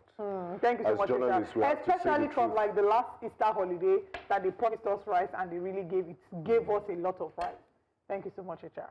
Okay, in the spirit of rice and ram Sallah celebrations, our correspondent Chinwe Ogele has gone into town to find out how the celebrations are, people buying Sallah meat. I hear that a number of the stores are not open. Somebody tried to go buy food this morning and he said he didn't see any of the stores open. So let's find out if it's different where Chinwe Ogele is. Good morning, Chinwe. Happy holiday. Well, not so happy holidays for you because it's not holiday here, but talk to us about where you are and what the situation is regarding the celebration. Good morning. I am at one of the prayer grounds here in Umuahia. This is the library prayer ground for a section of the Muslims here in Umuahia. And the faithful are just coming in. The worshippers are expected to be here anytime from 9 a.m. as I'm told. They will begin the prayers. So they are just trickling in. A while ago, we saw some of the members coming to arrange the ground where the prayer will be held. So they are just coming in and the prayer will start by 9 a.m. But then we also have the presence of security operatives, actually from the police, the anti-bomb squad. They are here to ensure that everything goes on well and that there's no disruption of the prayers. Thank you very much, Chinwe, for sharing that. We certainly, I mean, you say that the prayers will happen at 9 a.m. and we look forward to them having a time to bond and fellowship and pray together. But in terms of spending capability, I don't know if it's the same, but we've seen a mixed reaction regarding spending. Some people have said they've not been able to buy rams and that, they've not sold as much. Some of the sellers are complaining about being able to sell as much this year because of the harsh economic realities. However, we saw one who talked about exploring being able to sell as much as he typically would. I don't know if you've been able to interact with some of the buyers and sellers and the celebrants this year to find out if there's been any impact of the economic realities on their buying and spending power. In fact, the economic situation is the major issue here. Everybody from yesterday that we talked to complained about the situation in the country. For them, it is an issue because it has impacted them. They cannot spend the way they want. Even though they want to spend, they are being restricted by the fact that they know that their pockets may not be able to carry what they have in mind. So it's not even an issue of I have the wherewithal now. Now it's an issue of how much am I even ready to spend? Can I, if I buy RAM or if I do this, will I be able to have money left to take care of other problems that I have? After all, to them, it's just another celebration. There will be more celebrations in the future. So they realize the fact that the economic situation is hindering them, but then they will still celebrate the much they can. However they say it, they are going to celebrate. All right. Anyway, thanks for sharing with us. Let's just pause and move straight to another NC correspondent, Umaru Kirawa, who joins us this morning. Kirawa, if you can hear us, can you give us an update on what's happening? We can see that it seems the prayer is about to commence.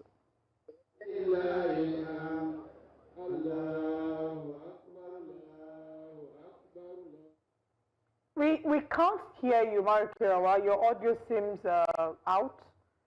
Do you probably need to fix that? so we can hear you. But it's great to see all the activity happening around Umar Kirawa. We could hear the audio from the background to see that the prayers have either commenced or are about to commence. We hope that we can speak with Umar Kirawa and get a sense of what the citizens are feeling in this moment, what the worshippers are saying, and how excited they are for these celebrations. Umar Kirawa, can you please, are you there with us? Yes, good morning. Good morning. First of all, happy Eid. Talk to us about the celebration, where you are, and what the celebration is looking like. Yes, I am at the Ramat store, one of the largest food grounds in the Borno State capital. Everybody, you can see behind me, you will see men and women, both the young and the old, converge here to pray, the 2 rakat prayers here in Maiduguri. It's something that in years, large number of people could not come out to exercise their religious rights due to the fear of attacks and so on and so forth. And even the fear of mind that you will see behind me that hundreds of Muslim people from across both the old, the young, men, women, the rich and the poor, the king and the papa are here to pray and of course the animal, but the exercise is beyond even the sacrificial animal. It's a situation of revealing selfless sacrifice and of course total submission to the will of Almighty God. If you know the memory name of Prophet Ibrahim, in English, Abraham, he sacrificed, the belief is to sacrifice the animal too. And as such, the Muslim people are following the footsteps of the teachings of Prophet Ibrahim in terms of sacrificing the animal instead of his son Ismail, which led him to do. All right, thank you, Umar Kirawa, for not just talking to us about what the celebrations are looking like at your end, but also giving us a background or spiritual context to what these Eid is. Thank you so much for sharing. And one thing that's interesting, Joe and Wenga, is how you can see the similarity and the underlying celebration here between Islam and Christianity. We can see here that the Muslims are celebrating the fact that the Prophet sacrificed, instead of sacrificing his son, provision was made for him to sacrifice the ram. Just like the same story we have, it was Prophet Ibrahim. And we have Prophet Abraham, who also, in the place of sacrificing his son, provision was made in the lamb. So we understand the sacrifice and the fact that there's a similarity between both faiths in this regard. And it's really great to see all the celebrations happening. It would have been interesting to find out how Umar Kirawa is celebrating and if he will be killing ram, because I'm sure New Central is taking adequate care of him. I'm sure he can kill a ram and share for his lovely colleagues like Amadine, Uyi, and Emmanuel Bagudu. They will find a way to get the meat across. If dinosaurs were still alive, I'm sure Umaru, given his capabilities, will be able to buy a dinosaur. Yes. Unfortunately, they existed over 250 years ago. All right, one more break, and when we return from the break, there'll be more to look at this morning on Breakfast Central. Do stay with us.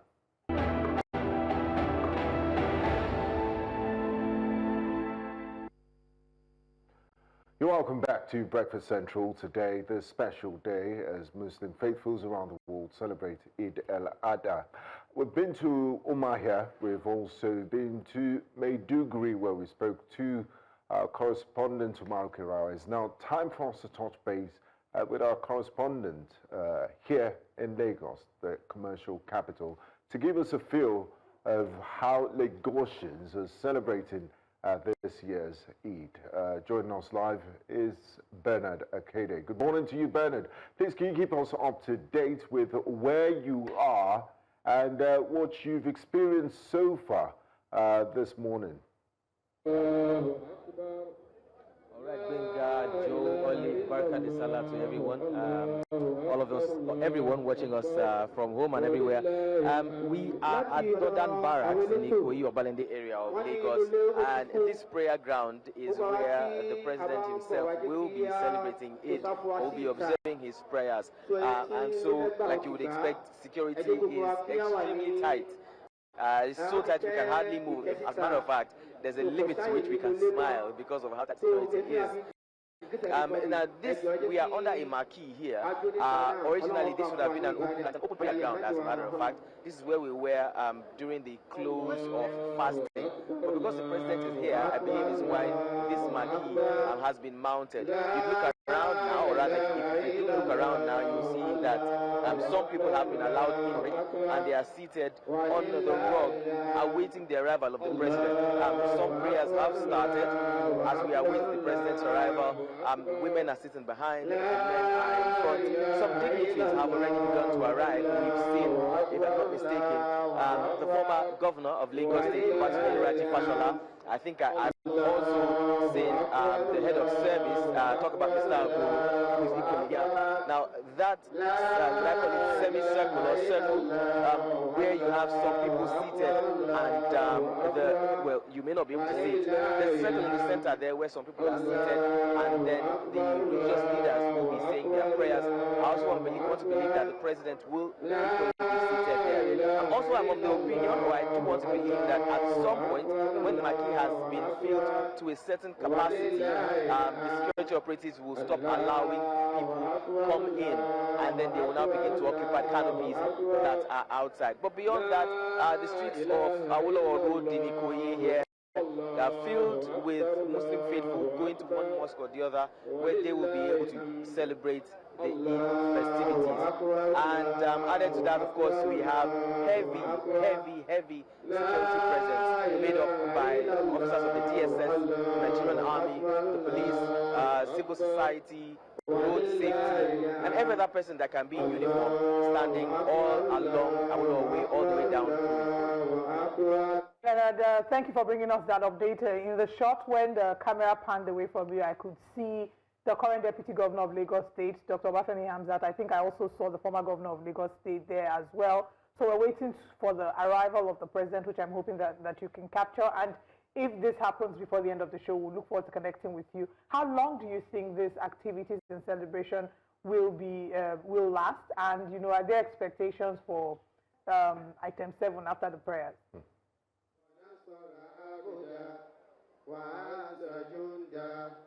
Well, I strongly doubt if there will be any of such. Usually these prayers would last for more than 1 hour, if I'm not mistaken. But for item 7, I strongly doubt that. However, we are just at the corner here where, you know, the president most likely will be coming in from, and then we hear that he'll be going out as well.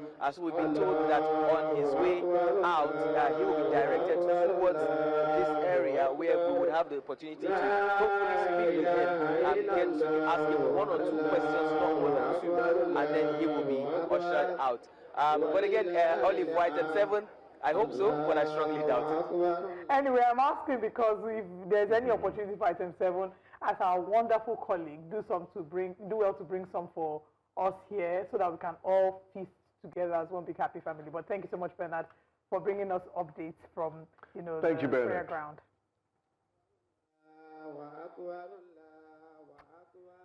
Whew, very interesting there to see the prayers and, you know, to see the dignitaries that are there.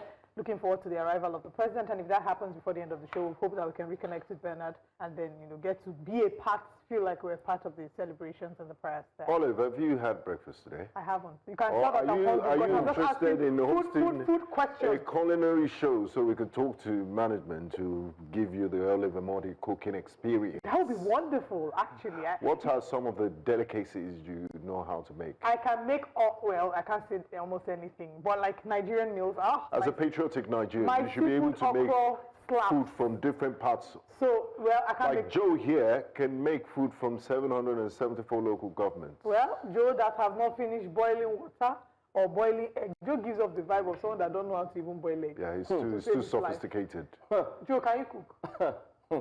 It's not hard. I thank you. I can just message your wife now while we're on air and say, Chef. Can your husband cook? Chef Joe. Chef. Jonathan. Attends. Yes. Good in cooking water. Benga can cook the news. Absolutely. One day I should invite both of you, and I'll give you the chef olive experience. But yes, I'm hungry. That's why I'm asking food questions this morning. We hope. We wait for that invitation, that very warm invitation where, we'd like to put up videos for those who are watching to let them know, the score. There's this show that I usually watch way back up until recently, where friends gather together, not friends per se, but they bring people together, and then you cook, we eat, we score you go to another one, we eat, score. I can't remember the name, but it's a very interesting show. I think we can try that as well. But talking about food, while we're even talking about food, is because of the celebration ongoing, especially today and last up until Monday. Austin, who joins us, is all the way in, you can say, Delta State. Asaba. Austin, good morning. Yeah, good morning, Joe. All right. I can see you are at the prayer ground. Yeah, good morning, all. Give us an update quickly. What's good? Yes. All right, we are currently at the Eid prayer ground here in Asaba, the Delta State capital. You can see behind me Muslim faithful have already coming in here for the Eid prayers, which is going to last few minutes, and thereafter they will perform the rituals which was slated to them by Prophet Muhammad. However, we have some of them here to speak to us. How prepared are they for this celebration? We have Salusi Garba. Salusi Garba, how are you? Barakat Sallah. Barakat Sallah to the all Muslims and non-Muslims in the world. Okay, take us through. How prepared are you for this Salah? I am well prepared. Why? Because today is a great day to the whole Muslim in the world, and we have been instructed in the Holy Quran and Prophet Muhammad to do the sacrifice. So for that, personally, I am well prepared. Okay, talking about preparation, of course, how much did you buy your ram? I can flash back. Last year I bought a ram of 300,000. Why this year? The one I bought 300,000 last year, this year is almost 500 and something thousand. So the price has come up more than before. Okay, now what moral lessons you wish Nigerians to emulate from this Salah? I am wishing Nigerians, most especially the Muslims, to motivate and make those that are not Muslim to understand that Islam is the best religion and others. So that when you are doing a good thing in your life, most especially in this Salah, it's allowed for you to slaughter that ram. After slaughtering the ram, you give it out to the Muslims and non-Muslims for them to rejoice with you, for them to be happy like you that killed the ram. Not only you that will kill the ram and eat the ram within the family, no, it's not allowed. But it's allowed to give the Muslims and non-Muslims for them to rejoice with you, because you might be okay on your own while others are not okay. Okay, before I let you go, however, a lot of persons might not have money to buy this ram. So what are you encouraging them to do in terms of the sacrificial animal? Islamic is a very simple religion, very simple to understand. It's not by force. It's not compulsory that you don't have, that you must do the sacrifice. No. If you don't have, exercise patient.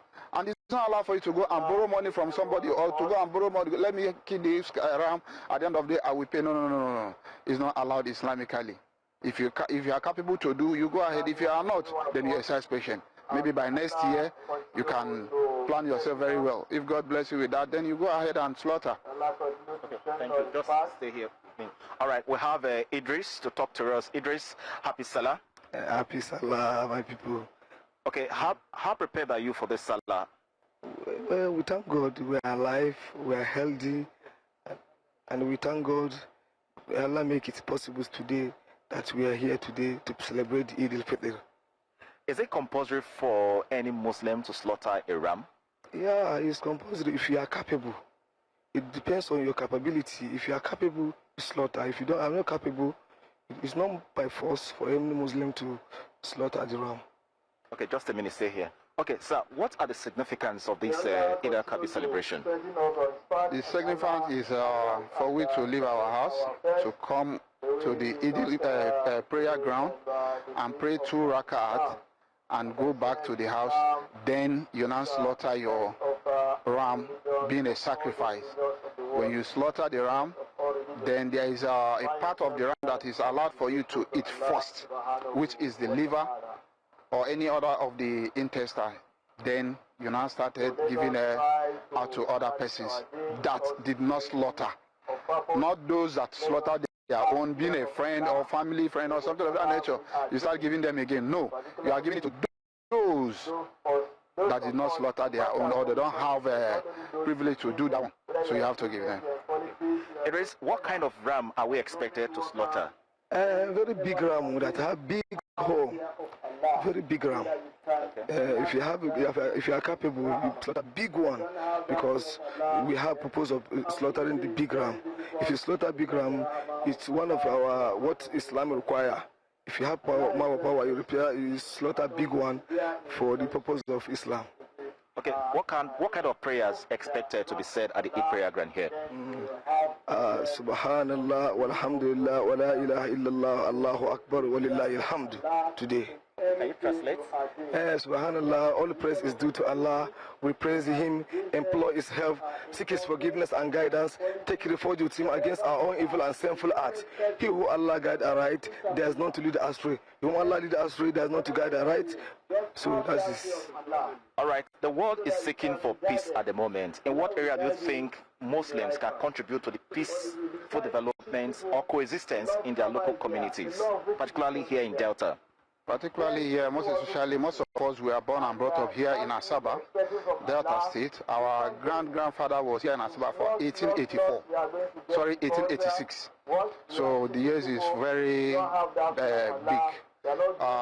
Wherever you find yourself here in Delta State, being a Muslim, you have to make peace with any other person, most especially your host. You need to make peace and let people to know the peace valued. There's a very big value to make peace between you and your neighbor, being a Christian, Muslim, or any other person. Definitely is under must. That is what Islamics mean, and that is what Islamic instructors us to do. Yeah. Okay. Thank you very much, gentlemen. However, it's quite agreed that because of the economic hardship, most of our Muslim brothers will now be scaling down their activities to mark the events. However, it's expected that they will fulfill all the rights for the Eid-el-Kabir celebration. Back to you in the studio. Thank you so much, Austin, for that wonderful update. And it was also nice to hear the feelers from the Muslim faithful at the prayer ground. It's now time for us to take a quick break, and when we return, we'll continue with Breakfast Central. So stay with us.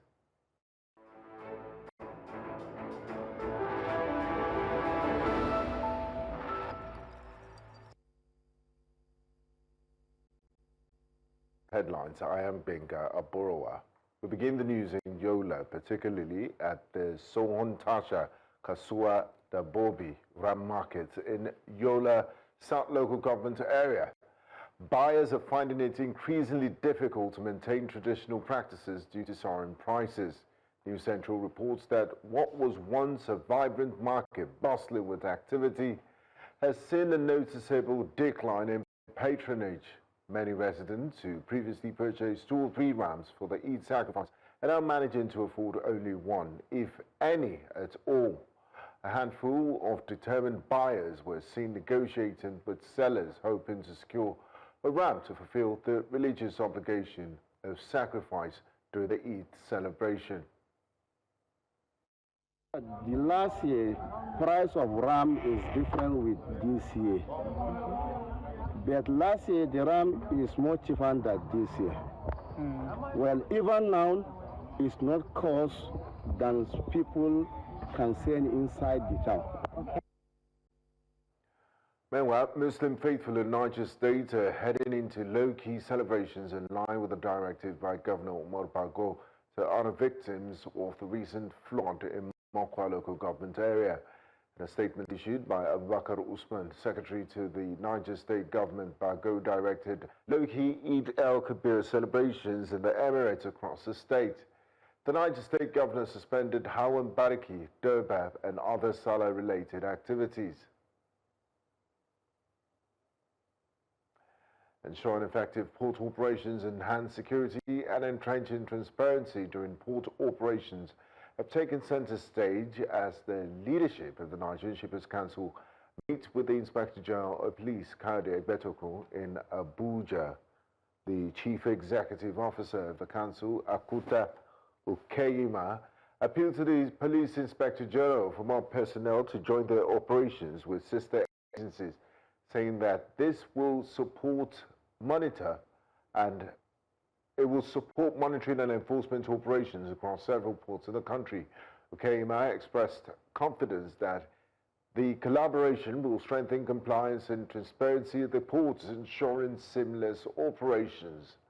The IG of Police also assured that the police will continue to support the Council and deepen collaboration to maintain law and order at the ports.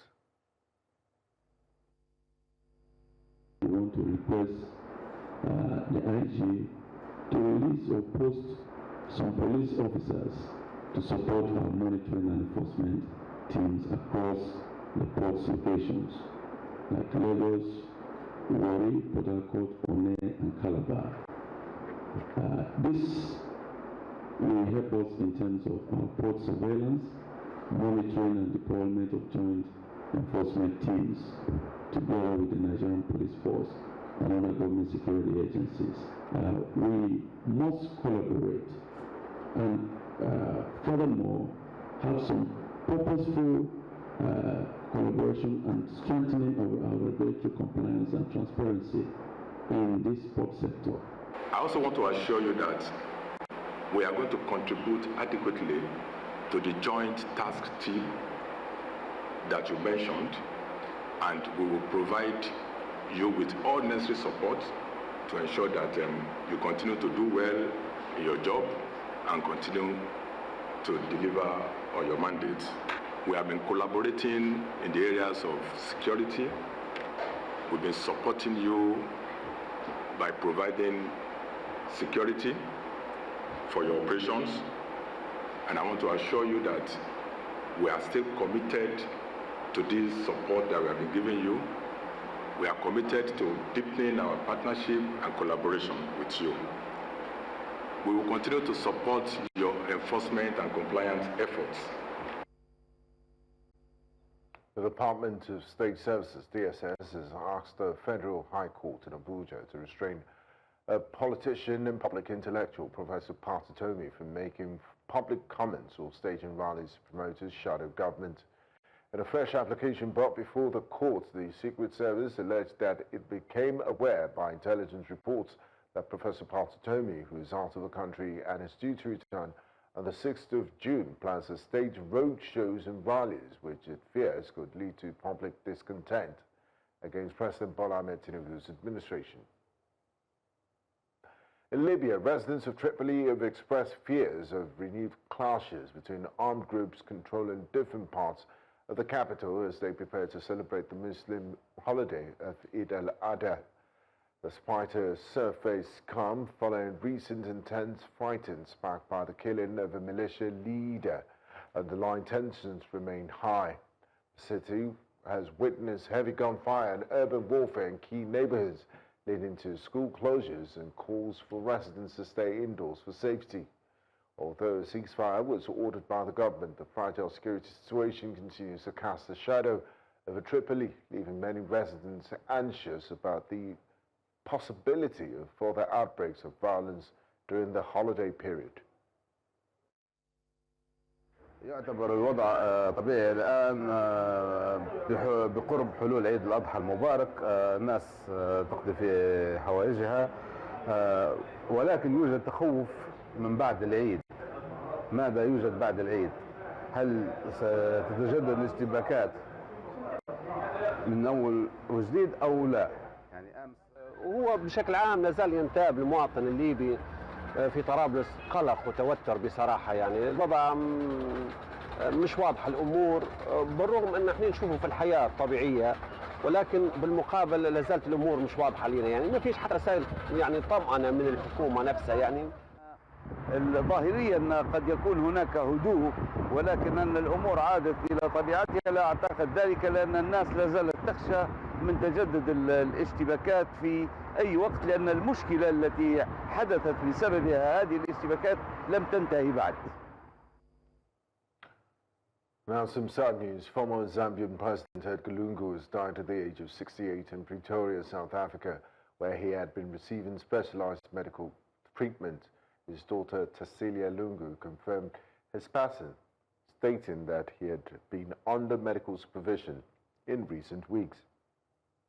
Lungu served as Zambia's president from 2015 to 2021. After his electoral defeat in 2021, he retired but returned to politics in 2023 to lead an opposition alliance. In December 2024, Zambia's constitutional court ruled him ineligible to run for another term in the 2026 election.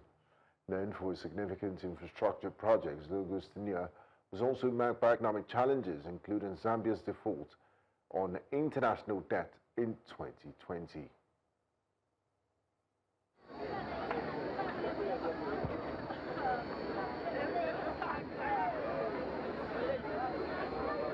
Sitting in the sun. How old are they? 9 years old. 2 months.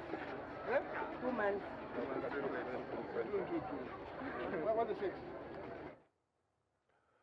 We now join our live broadcast of the Eid-el-Kabir celebrations, where the President Bola Ahmed Tinubu is having prayers at the Dodon Barracks prayer ground.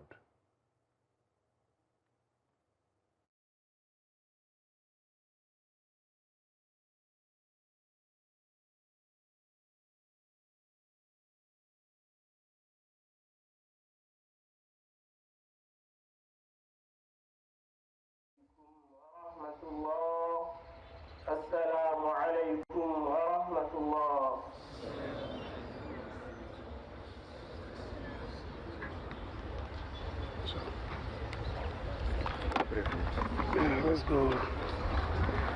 Let's go back. Whoa.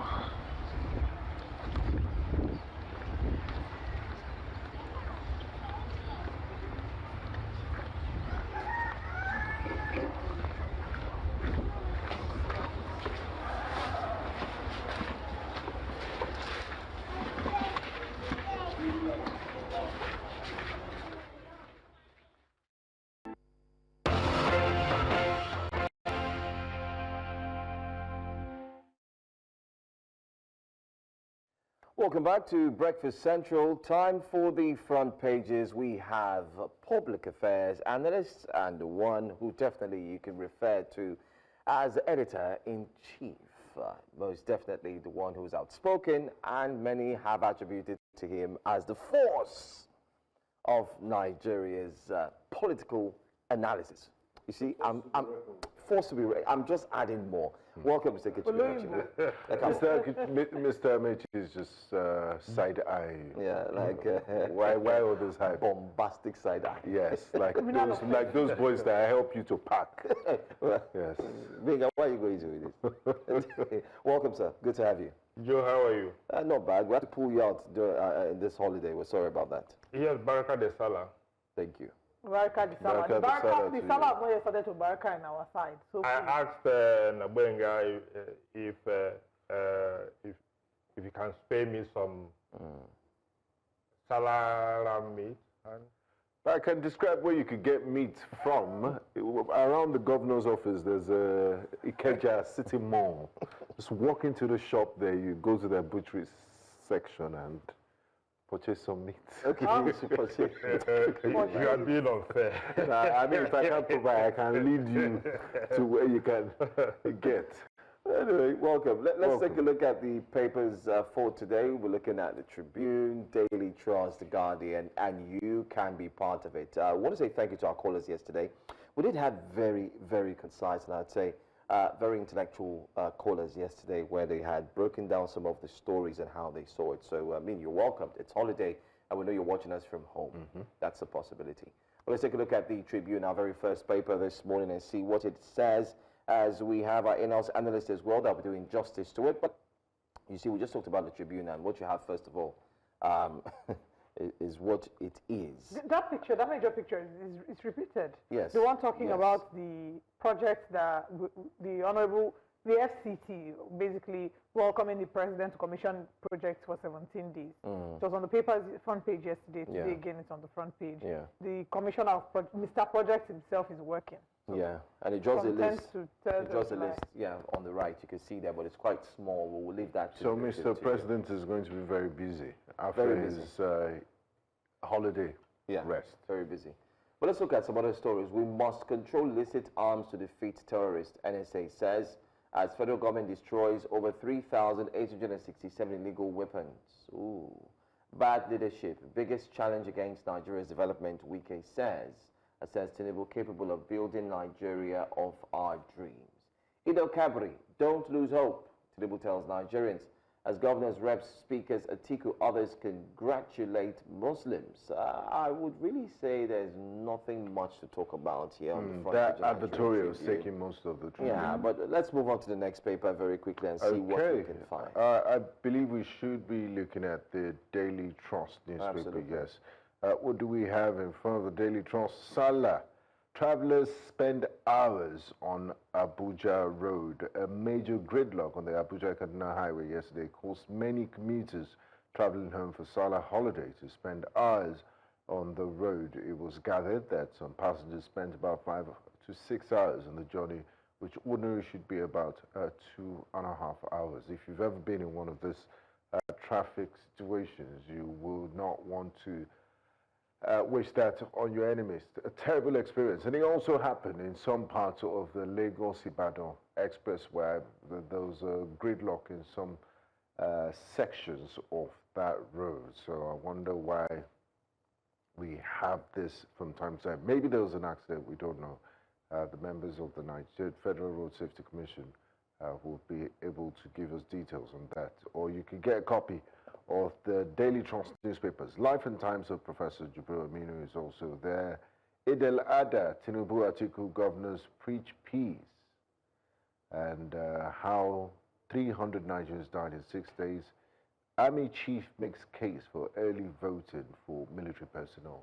Maybe we should talk about that. I mean, do you have any stories you want to pick from this front page? I think that should do. The Army chief making a case for military personnel, and I guess it's maybe because of electoral duties on election day, because I don't even know why we should deploy military personnel on election day. The police, it's their constitutional duty, the police, to secure and provide security for Nigerians, but maybe they are asking for this because of, I don't know. Maybe, I don't know, we'll be able to get into the details at some point. We can look through the paper and see what is being said about it. But let's quickly connect to our correspondent, Chizoba Anyonwe, as she brings us updates about the Sallah celebration. It is, of course, Eid Mubarak to all our Muslim brothers and sisters.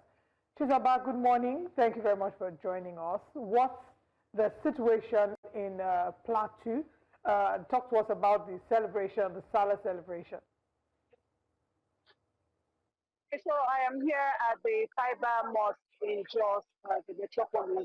It's one of the biggest mosques we have in town, where when there's this kind of celebration, people coming from all parts of the Jos metropolis to celebrate with family, friends, colleagues, and of course loved ones around. So if you can see behind me, right around me, in front of me, they are all here. And they're all happy. I spoke with a few of them earlier on, and they expressed joy that most importantly, it is going on peacefully. Everybody's happy. They have looked forward to this day, and finally the day is here. And well, the prayer just ended a while ago. We were told that the prayer will hold by 9 a.m. and we were there before the 9, but we were told that the prayer, in fact, started like 8 a.m. Before 8 a.m. Prayer started earlier than 8. Why? The reason was they want to also have their normal Juma prayer, also not too long after this one has just ended. So that is why the prayer was brought forward and it just ended. So I guess that is why people are still hanging around to wait for the Juma prayer. But it's been a peaceful session here. People are, like now, they're just having photographs with family, friends, and of course, loved ones. We have security operatives on ground. Agada, can you show? Okay, yeah, you can see some policemen around. The military bands are up there. You may not be able to see that from distance from here. But, I mean, other sister security agencies are all around in various areas of the streets and towns to ensure that there is no breakdown of law and order while they celebrate Sallah. Very interesting. Can you also share with us if there's any member of the government or a government official that will be joining them? And also let us know, what's the spending power like, especially in the plateau? We've seen other states, other areas where each person has been complaining, especially people who go to buy, but it seems profitable to the sellers. What's it like there in the plateau? Is the cost of ram very expensive, or it's, you know, fair compared to last year? Okay, well, yesterday I was at the Yashanu market in Nasarawa area of Jos, where majorly this livestock are being sold. And so the cost of these rams are well on the very high side, especially from those that I spoke with, those that came to buy. And some of them ended up not buying because what they bought, like 100,000 naira, 150,000 naira last year, is going for 200, 300, 350,000 naira. I even saw one that was sold at 800,000 naira, another one at 750,000 naira. And according to the sellers and also the buyers, consumers now, they bought same sizes last year, 400,000 naira, 300,000 naira. They are worried that now the economy is so harsh on everybody. And these prices of goods and services in town are also on a higher rate every day. So they are worried, but what can they do? They're just asking that government and other regulating agencies will do something very fast to ameliorate the situation. So cost of food items, livestock, and every other thing is actually on the high side. They are not happy about it. They said they would have been happier, but because of the prices, they do not have this money to do all. But some of them also rely on the fact that the teaching has said that even if you do not have enough means and resources to get these grants for the sacrifice, Allah has already seen your heart and will still bless you for the intent that you have to do it so you couldn't. Okay.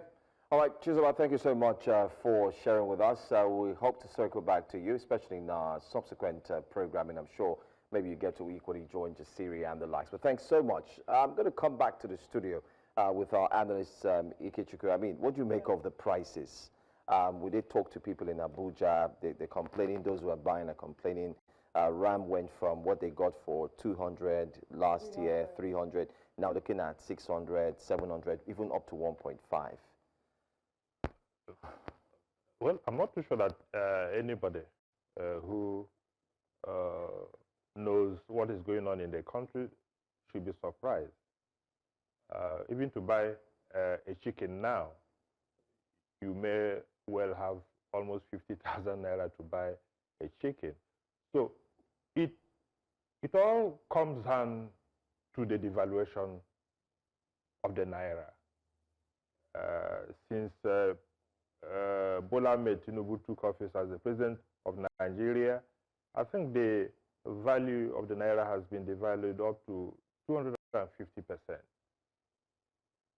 And therefore, it is only natural that the prices of these things, goods and services, will go up. It's not only ram.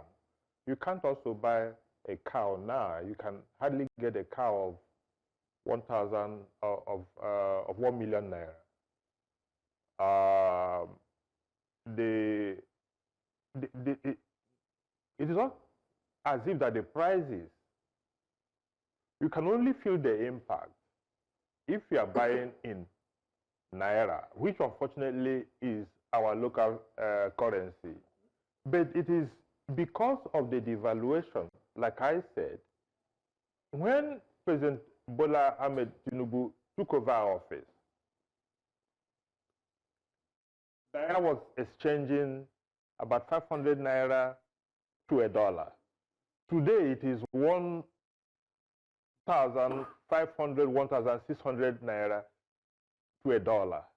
So when you calculate it, you will only find out that what is going on is just the natural consequence of the devaluation of our local currency. So when President Bola Ahmed Tinubu comes out to say that his reforms are yielding positive fruits and therefore we should be hopeful, well, if Nigerians are not hopeful, what else are they going to do? But the truth of the matter is that hope does not bring food to the table. Nigerians are suffering, and I am here to see anybody who is in government that is appreciating the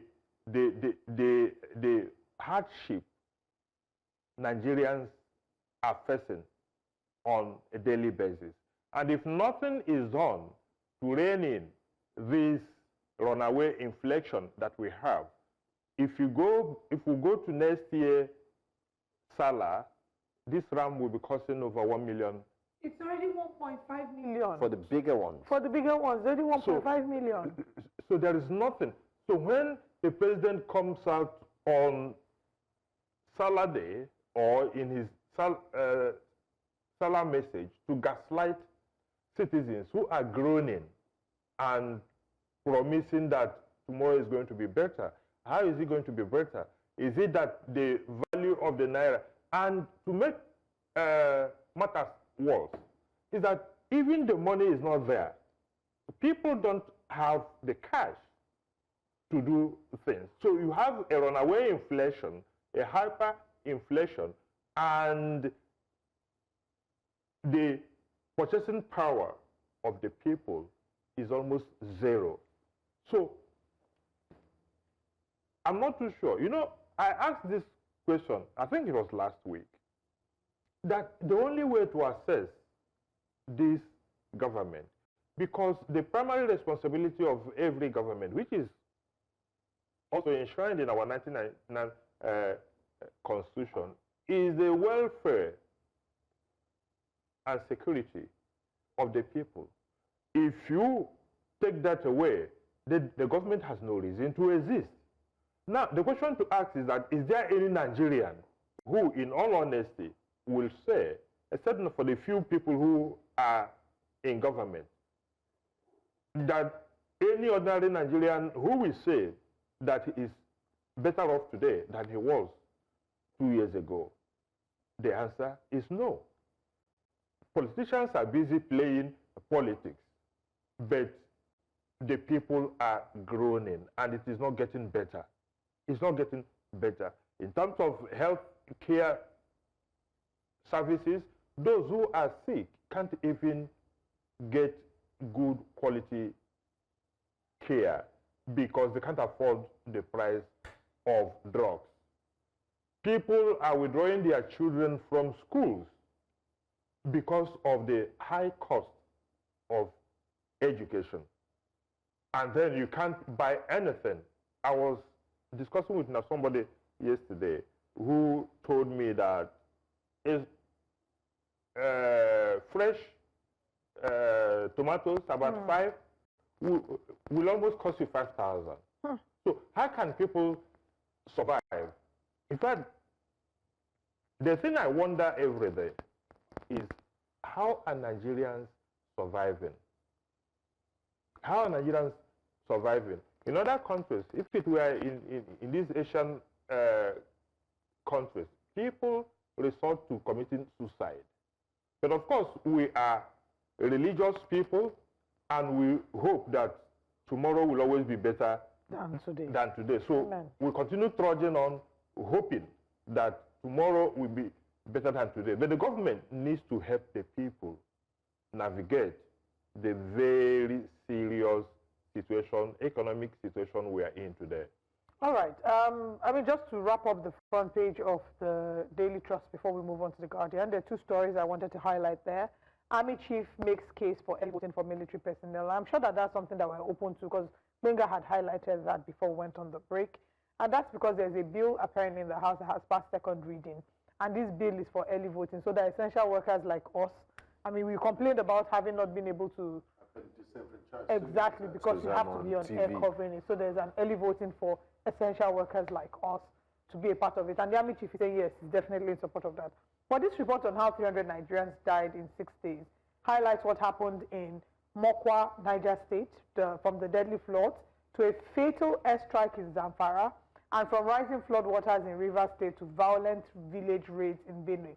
In fact, I worry that the 300 we're seeing is not a correct reflection of what the actual numbers are. Because even if we look at Mokwa local government area alone, so far they have 200 bodies that have been recovered. Over 200 bodies have been recorded. 500 bodies missing, they can't account for. So this 300 is not an actual reflection of what it is. But let's take this call from Chief Ari from Kaduna. Good morning. Okay, please call us back. See, only the truth of the matter is that Nigeria has become a graveyard. And it pains me, as it should pain every well-meaning Nigerian, that death no longer matters to anybody in this country. It does, in fact, we see it as a new normal. So you wake up in the morning and they tell you 50 people were slaughtered in a Benue community, and everybody moves on.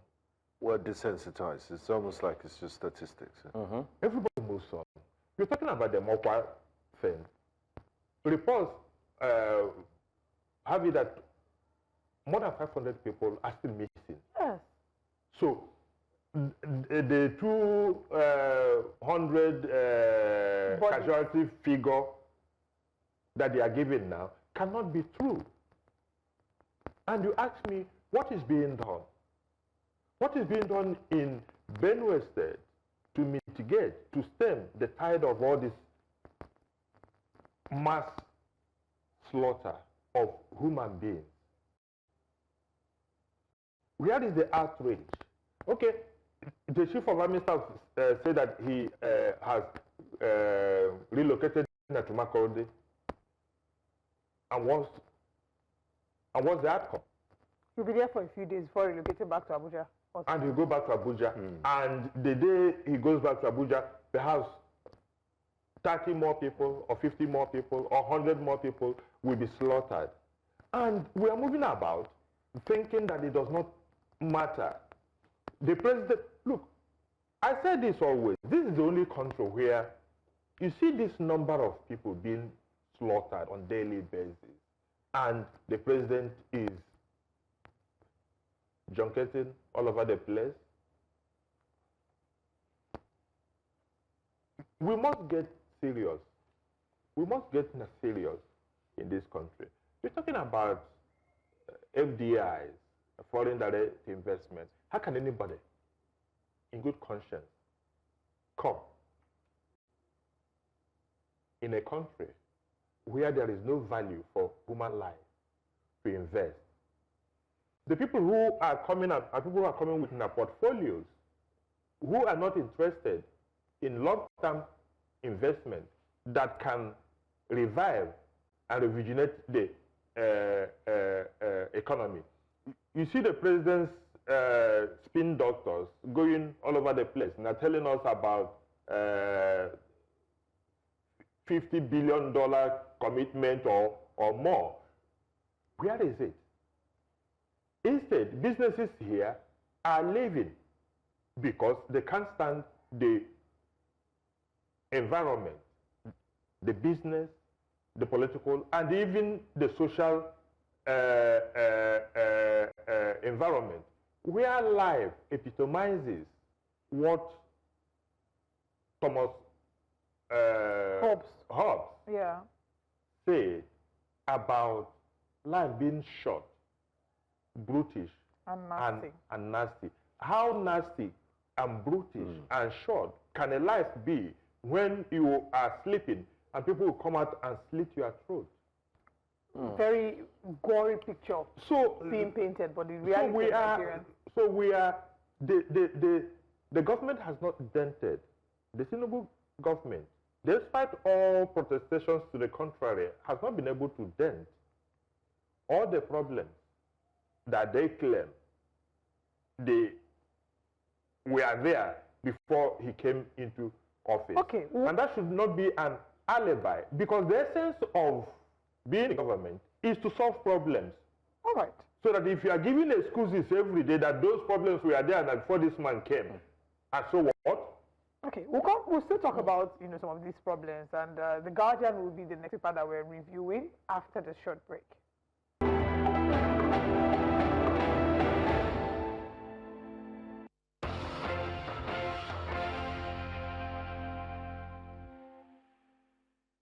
Welcome back to Breakfast Central. As we count down the minutes to the end of the show, let's now bring you the front page of the Guardian newspaper. The Guardian newspaper says, Lagos-Calabar Coastal Road, federal government to revoke approval of reclaimed lands along road setbacks. CDS admits insecurity can't be resolved through military force alone. Midterm review, a test of Nigerians' resilience, Tinubu's promises. Tinubu, Atiku, others urge sacrifice, compassion, unity at Eid-el-Kabir. Tinubu hopeful of improved healthcare with $350 million African Medical Center of Excellence. And at the top we have How to Reclaim Nigeria's Dream by FCT Minister. Marketers fault 5% petrol tax. Seek amnesty for refiners. Benue warns residents as flood displaces 18,592. Wow. Whew. Hyacinth Aliyah will have his hands full. Nigerians should brace themselves. We are entering into the peak of rainy season. But this is a very interesting one to wrap up the front page.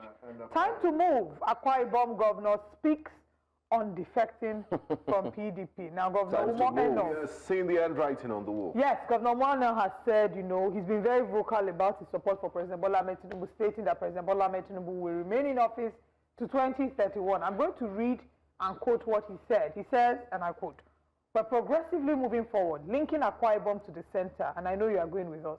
Are you going with us so we can connect to the center? We thank you for your support. I've gone round to consult, and we have done enough consultation. The time has come that we will move, and we will go where God is leading us. Do not be afraid. Believe in us. Believe in President Bola Tinubu, because the future is bright. We are already a minority state in Nigeria. If we come again and start breaking ourselves into pieces, we become the minority of the minorities and cannot get anything." These are the things he said at a town hall meeting in the Kotabasi Federal constituency on Wednesday. So, you didn't mention the reaction he got from his people when... What was the reaction? He asked them, "Will you move with me?" And they told him no. They told him no. They were very emphatic in rejecting whatever proposals. Look, I think Governor Eno is simply distracting people. If he wants to join APC, he should go now. Is anybody holding him? But he cannot force people to go with him. one of the governors, the heads of MDAs are stressing that if you don't move, according to reports we're hearing, that if you don't move, there will be an issue. Because they are working with him and they want to have some sort give of them an ultimatum as well. The government. He cannot coerce them. If he wants to move, let him move and see how many people will go with him. But you can't say, in the first place, it is immoral for somebody to use a ticket that was given to PDP and willfully transfer it to APC. Is that not how all of them are doing? It's not just him. They'll say he's not the first. Yeah. But it is immoral. Whether it has been done by the man in Delta State or it is immoral for you. Because, look, we are beginning to normalize so many things that ordinarily, even when the Constitution is silent on the defection of governors, but it does not give you. I've said here before, when you go to the polling booth to vote, the name of the contestants are not there. What is written there? The political party. Political party and the logo. And the names of the political parties. So you either voting PDP, or you are voting APC, or you are voting Labour Party. Labour Party. Because the candidates must be presented by a political party. And I know many people who vote because of political parties. I know there are other people who vote because of individuals. But people vote because of political parties, because of the philosophy, because of the manifesto, because of the ideology. Yes, they say that political parties don't have ideologies anymore. Ideologies in Nigeria. Yeah. But at least there are differences between what APC represents and what PDP represents and what Labour Party. Yes, there are. Okay, before we get into what these differences are, let's hear from Elder David, who's calling from Alimosho. Good morning, Elder David. Good morning, sir. Good morning. Please go ahead. Good morning. Every one of us. Happy Sallah to you, sir. We thank God for everything. We all live to see today again. By grace of God, God continue to bless every Nigerian, irrespective of religion. Yes, I watched the president yesterday, what he was doing. People like Dangote, we should praise him, and may God bless him and others. And may God bless our God-ordained president that have come within 2 years, have done what other people could not do for the past 20 years. About to do an article closed down 34 parastatals. I am a pensioner. And I pray when you put retire, you get your pension. And we couldn't get our pension. The 34 parastatals, they closed down, they privatized it, and Jonathan and others. Provide job for 3 million youth every year. But today, where are they? It's a question. It is only the president that come and approve 700-something billion in order to set all those things. So anybody that is against this government, that person should be ashamed of himself. He don't want to go to an old age. And the president has been there for only 2 years. Have done what Napuna could not do. They have done more better. Presenter swear. He said except they don't want to go into old age. He's giving a pay. Swear. Anyway, thank you so much. Thank you so much. Because Nigerians were free to express our views. You don't expect everybody to align with your political leanings. So let's learn to respect other people's views. You know, I've taken particular notice of this so-called David, whoever he may be. But you know, I pity him, and that's the only thing I can say. If he is answering the David, I don't know whether it is an elder in the church or an elder because of his age. Yeah, I said because of his age. And he's coming on air to say what he just said now. The only thing I can say is that this is the reason why Nigeria remains where it is, and why being hopeful is almost like, look, this man represents why Nigeria will continue to go the direction it is going. What is your criticism of what Elder David said? Is it the fact that maybe he became borderline abusive when he said they don't want to see old age, or he's praising of President Bola Ahmed Tinubu? And I also want to add some context to it. He said in the past his pensions weren't paid by past administrations. This administration paid his pension. So personally for him, they've done something positive in his life. But I also know so much about the pension and what is going on in the pension industry. There are two elements. Since the contributory pension scheme, the CPS, was introduced, I think that was in 2004 by President Olusegun Obasanjo.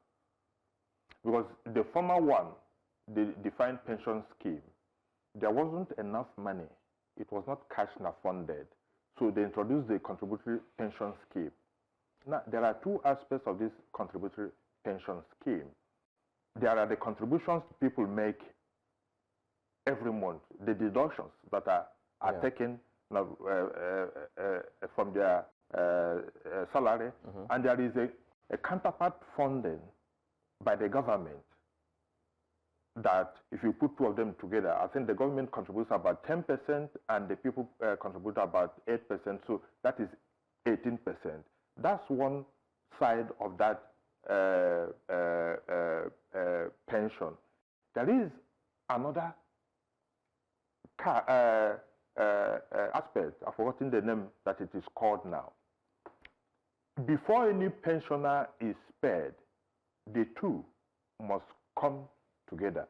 Government is defaulting in bringing that part of the funds. And that is why the president is seeking loan to ensure it can cover the backlogs. To show it can cover that backlog. And have been in arrears now for more than 15 months. So when people like this come